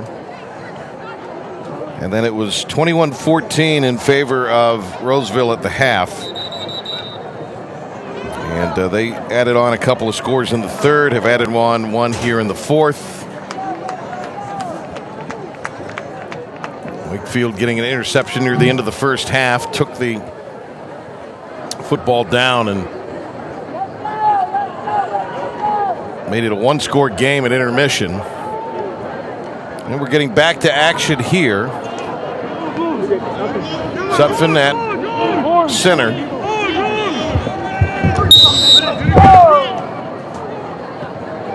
And they'll snap it back on second down off the hand of Jackson Froh. And again, this is one of the toughest things as a player to do, is refocus after a long stoppage. Well, the other thing I think, Jay, to say here, it is eerily quiet. There's a pretty healthy crowd here tonight, and I think a lot of folks did depart during this stoppage, but the information we have is not the information that anybody in the stands necessarily has. Right, yeah, and a lot of concern. Well, you see a lot of folks have left too, yeah. So there is a good deal of concern among those that are still here. Third down. Anderson coming back for it, can't hang on.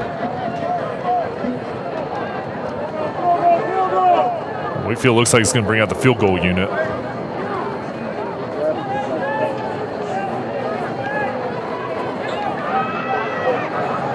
This will be a 27-yarder. Clutch is 2 of 3 in his career and has hit one from 30 this season. Had a quad injury earlier on, and that's what cleared the way for Weiss to do the job as the kickoff man. So the 5'11", 140-pound junior will try to knock this one through with an angle. And he's going to push it wide to the right.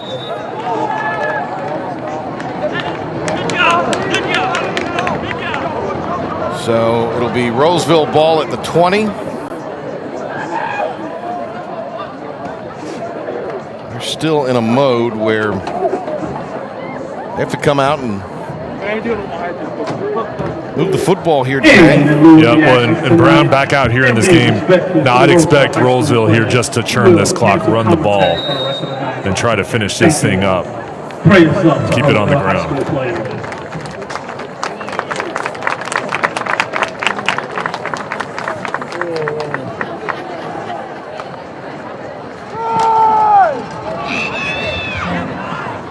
There's Dunn. Anderson tackles him. First down yardage. A Wake Tech first down. Lead the way at Wake Tech. Again, for Wakefield here, you've got to continue to play your best at this point. Play with effort and finish this game strong. And right now it looks like Anderson's hobbling a little bit. We're going to get a whistle here for another injury. But I'll tell you, Patrick, the balance that Rolesville has shown tonight on the ground, we've seen some explosive plays through the air. They've had the running game going all night long. So Anderson, the rover, comes off.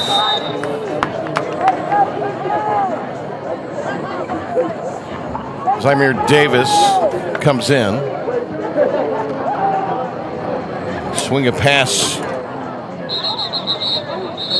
over. Let's go to Marilyn Payne for some more. Marilyn? Jay, you mentioned the effort that you want to see Wakefield continue to put out on this defensive drive. The message from James Ward to his team before he did go over to the Rolesville sideline to check on Ethan Daniels was, this is still a possibility for us, not only to score on the drive where they ended up kicking the field goal, but for us to win our conference if we want to. Everybody in this conference, he said, is going to take a loss at one point or another because things are so difficult. Don't lose your heads over this game. We had to take this one on the nose, and I think we'll be better because of it. Don't be defeated. Let's use tonight to learn, and let's continue to rally forward off of this. Obviously, the energy wasn't in that conversation like it might be in a more emotional moment for his team, but he's just trying to keep these Wolverines focused as they finish this fourth quarter out tonight. Rory Jones, the catch. He tried to stay in bounds, but was pushed out. So the clock stops with just under 3 minutes to go. Well, and to Maryland's point, with what Coach Ward said, this is a tough league. I mean, it's not going to be easy, and if you drop a game here, you've got to find a way to regroup. I know we're still in game here, but every rep counts. Everything you put on film is your resume. So as a player on both sides, you want to play your best on every snap. I know it's a tough situation here with Ethan going out, but again, you still have time left on the clock, and it's going to be important here to continue to focus here as this game winds down. Well, Ethan Brown taking off. We hope he's okay. They have had injuries beset them this year. Damon Burton, we talked about, a defensive lineman. He broke his leg before the season even started. He was a starter back in the spring. We referenced earlier tonight Isaiah Jones, who an undisclosed injury. It may require surgery. He may not play this year. He was one of the 2 running backs that helped lead them to the 4AA championship game. And then we mentioned Blake Faulkner, outside linebacker, but also a college-level long snapper who could wind up at one of the service academies. So Rolesville dealing with those injuries, it is something that you have to kind of make your way through during the course of a season. Oh, and down before the game, talking with Martin Samick and Tom Kinkelar, the AD for Rolesville, they're just talking about the talent that they have and the experience they gained from last season's state championship experience. Is really something that they hope throughout this season they'll continue to build that same chemistry, and then once they get to the playoffs, they'll be playing their best football. Rams down the football there after the punt.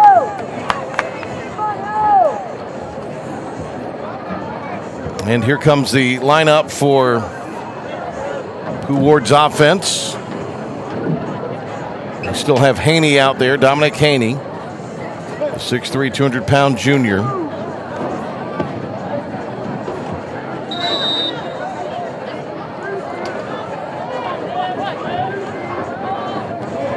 Jay, they had talked about with us prior to the week, Coach Ward, and we talked with John Harwood before the game, too, about him going through his progressions passing the ball. Now, I know he hasn't had a lot of opportunity here late to do that, but what have you seen out of him tonight? It seems like he was a little more crisp when this game was competitive on his decisions throwing the football. Well, I think part of it is in the second half, Rolesville was just bringing the blitz on every play and moving him off his spot and forcing him to get rid of the ball quickly. What I've seen, though, is a really strong arm, and when he's got time, he's thrown with a lot of consistency and chemistry with his wide receivers. The whole key for him is when he faces pressure, he's got to get rid of it or immediately get out of the pocket, because if he does, he's got the speed to extend the play. I was going to say, when he has taken off tonight, he's been at his best. He's even eluded tackles. I mean, he was able to make his way out of some pretty tense situations, very slippery getting out of those situations. And when you look at both quarterbacks tonight, these are 2 of the best, if not the best, athletes running the football that can throw it as well. I mean, you look at the speed of Haney and Brown, it's really amazing what they can do, once they get outside the pocket, especially in open field situations.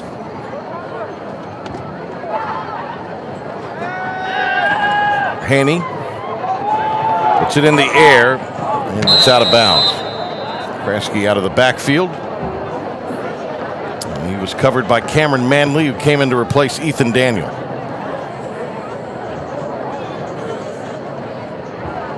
So a minute 49 to go.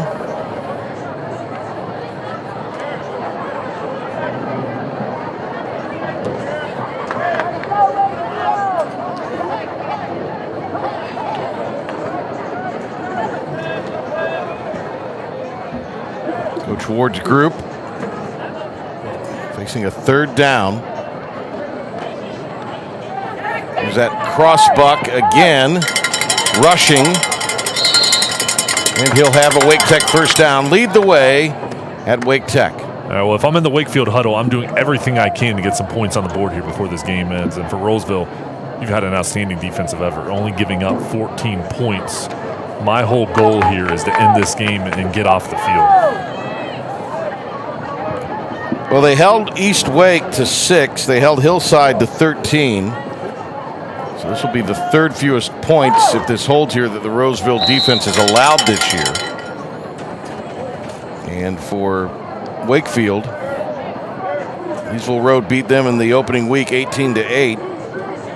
Ever since then, they have scored well over 20 points a game.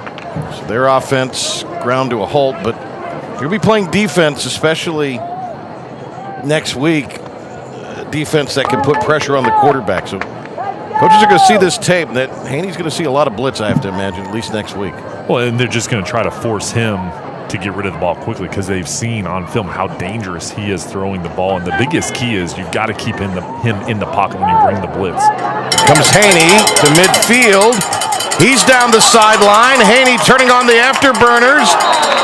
He gets to the 3.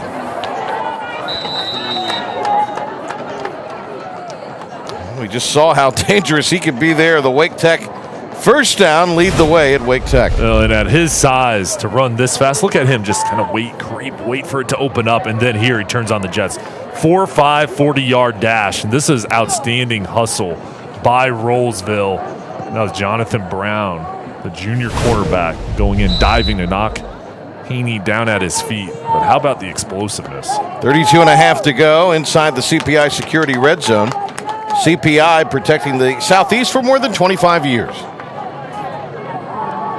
So this to try to draw a little closer. Haney for the back of the end zone. Nice catch.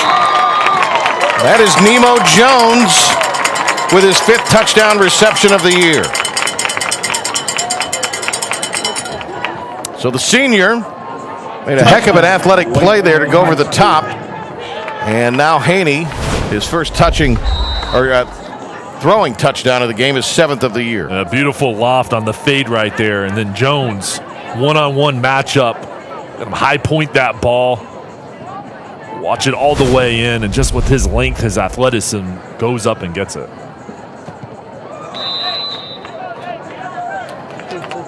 So the kick is through for Clutch, who missed the field goal.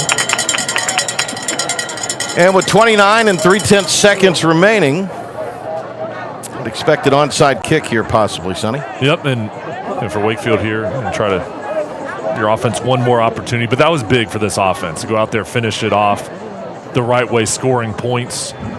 And Haney playing so hard, and they finally got into the end zone. And for Rolesville, obviously you don't want to give up that big play, but this has been a really impressive performance for the Rams, and both sides have made plays here tonight. And you can see the talent, Patrick, on Wakefield and with Rolesville. Well, let's talk about the Rams, Sonny. How far of a run do you think they're capable of here? Well, I think they can go back to the state championship.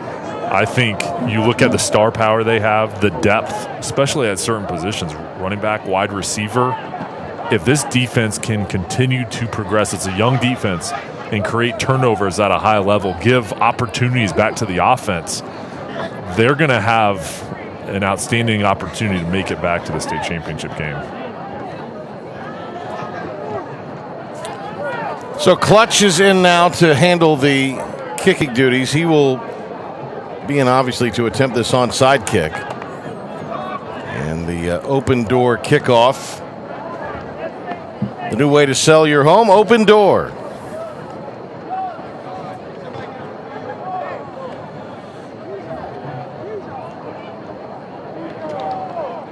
Fro just kind of strolled out there, didn't he, Sonny? Like they snuck him onto the field, maybe. So they've got the 11 you need. No, he kicks it downfield. yard line. This is Krim. And Krim, here comes a flag. Krim wrestled out of bounds with 18.1 to go. I think here we're going to take a knee for Rolesville after this penalty's called. Just go out, take a knee, and end this ball game. Block in the back.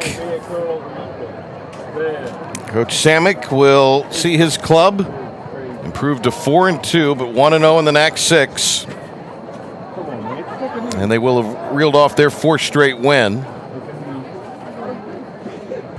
And that is his 23rd win in 29 games as the head coach of Rolesville. It'll be his 65th in his career. They faced a tough out-of-conference schedule going out west to East Forsyth, and then also Pinecrest, one of the top teams that may go west or may go east in the playoffs, but really good competition here coming in conference play. What a huge win for Coach Samick and his team on the road against a rival.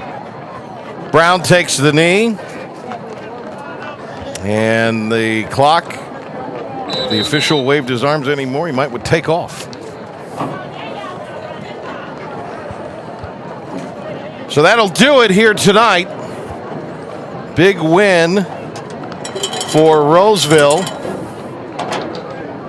as they get off to the 1-0 conference start by doubling up Wakefield here.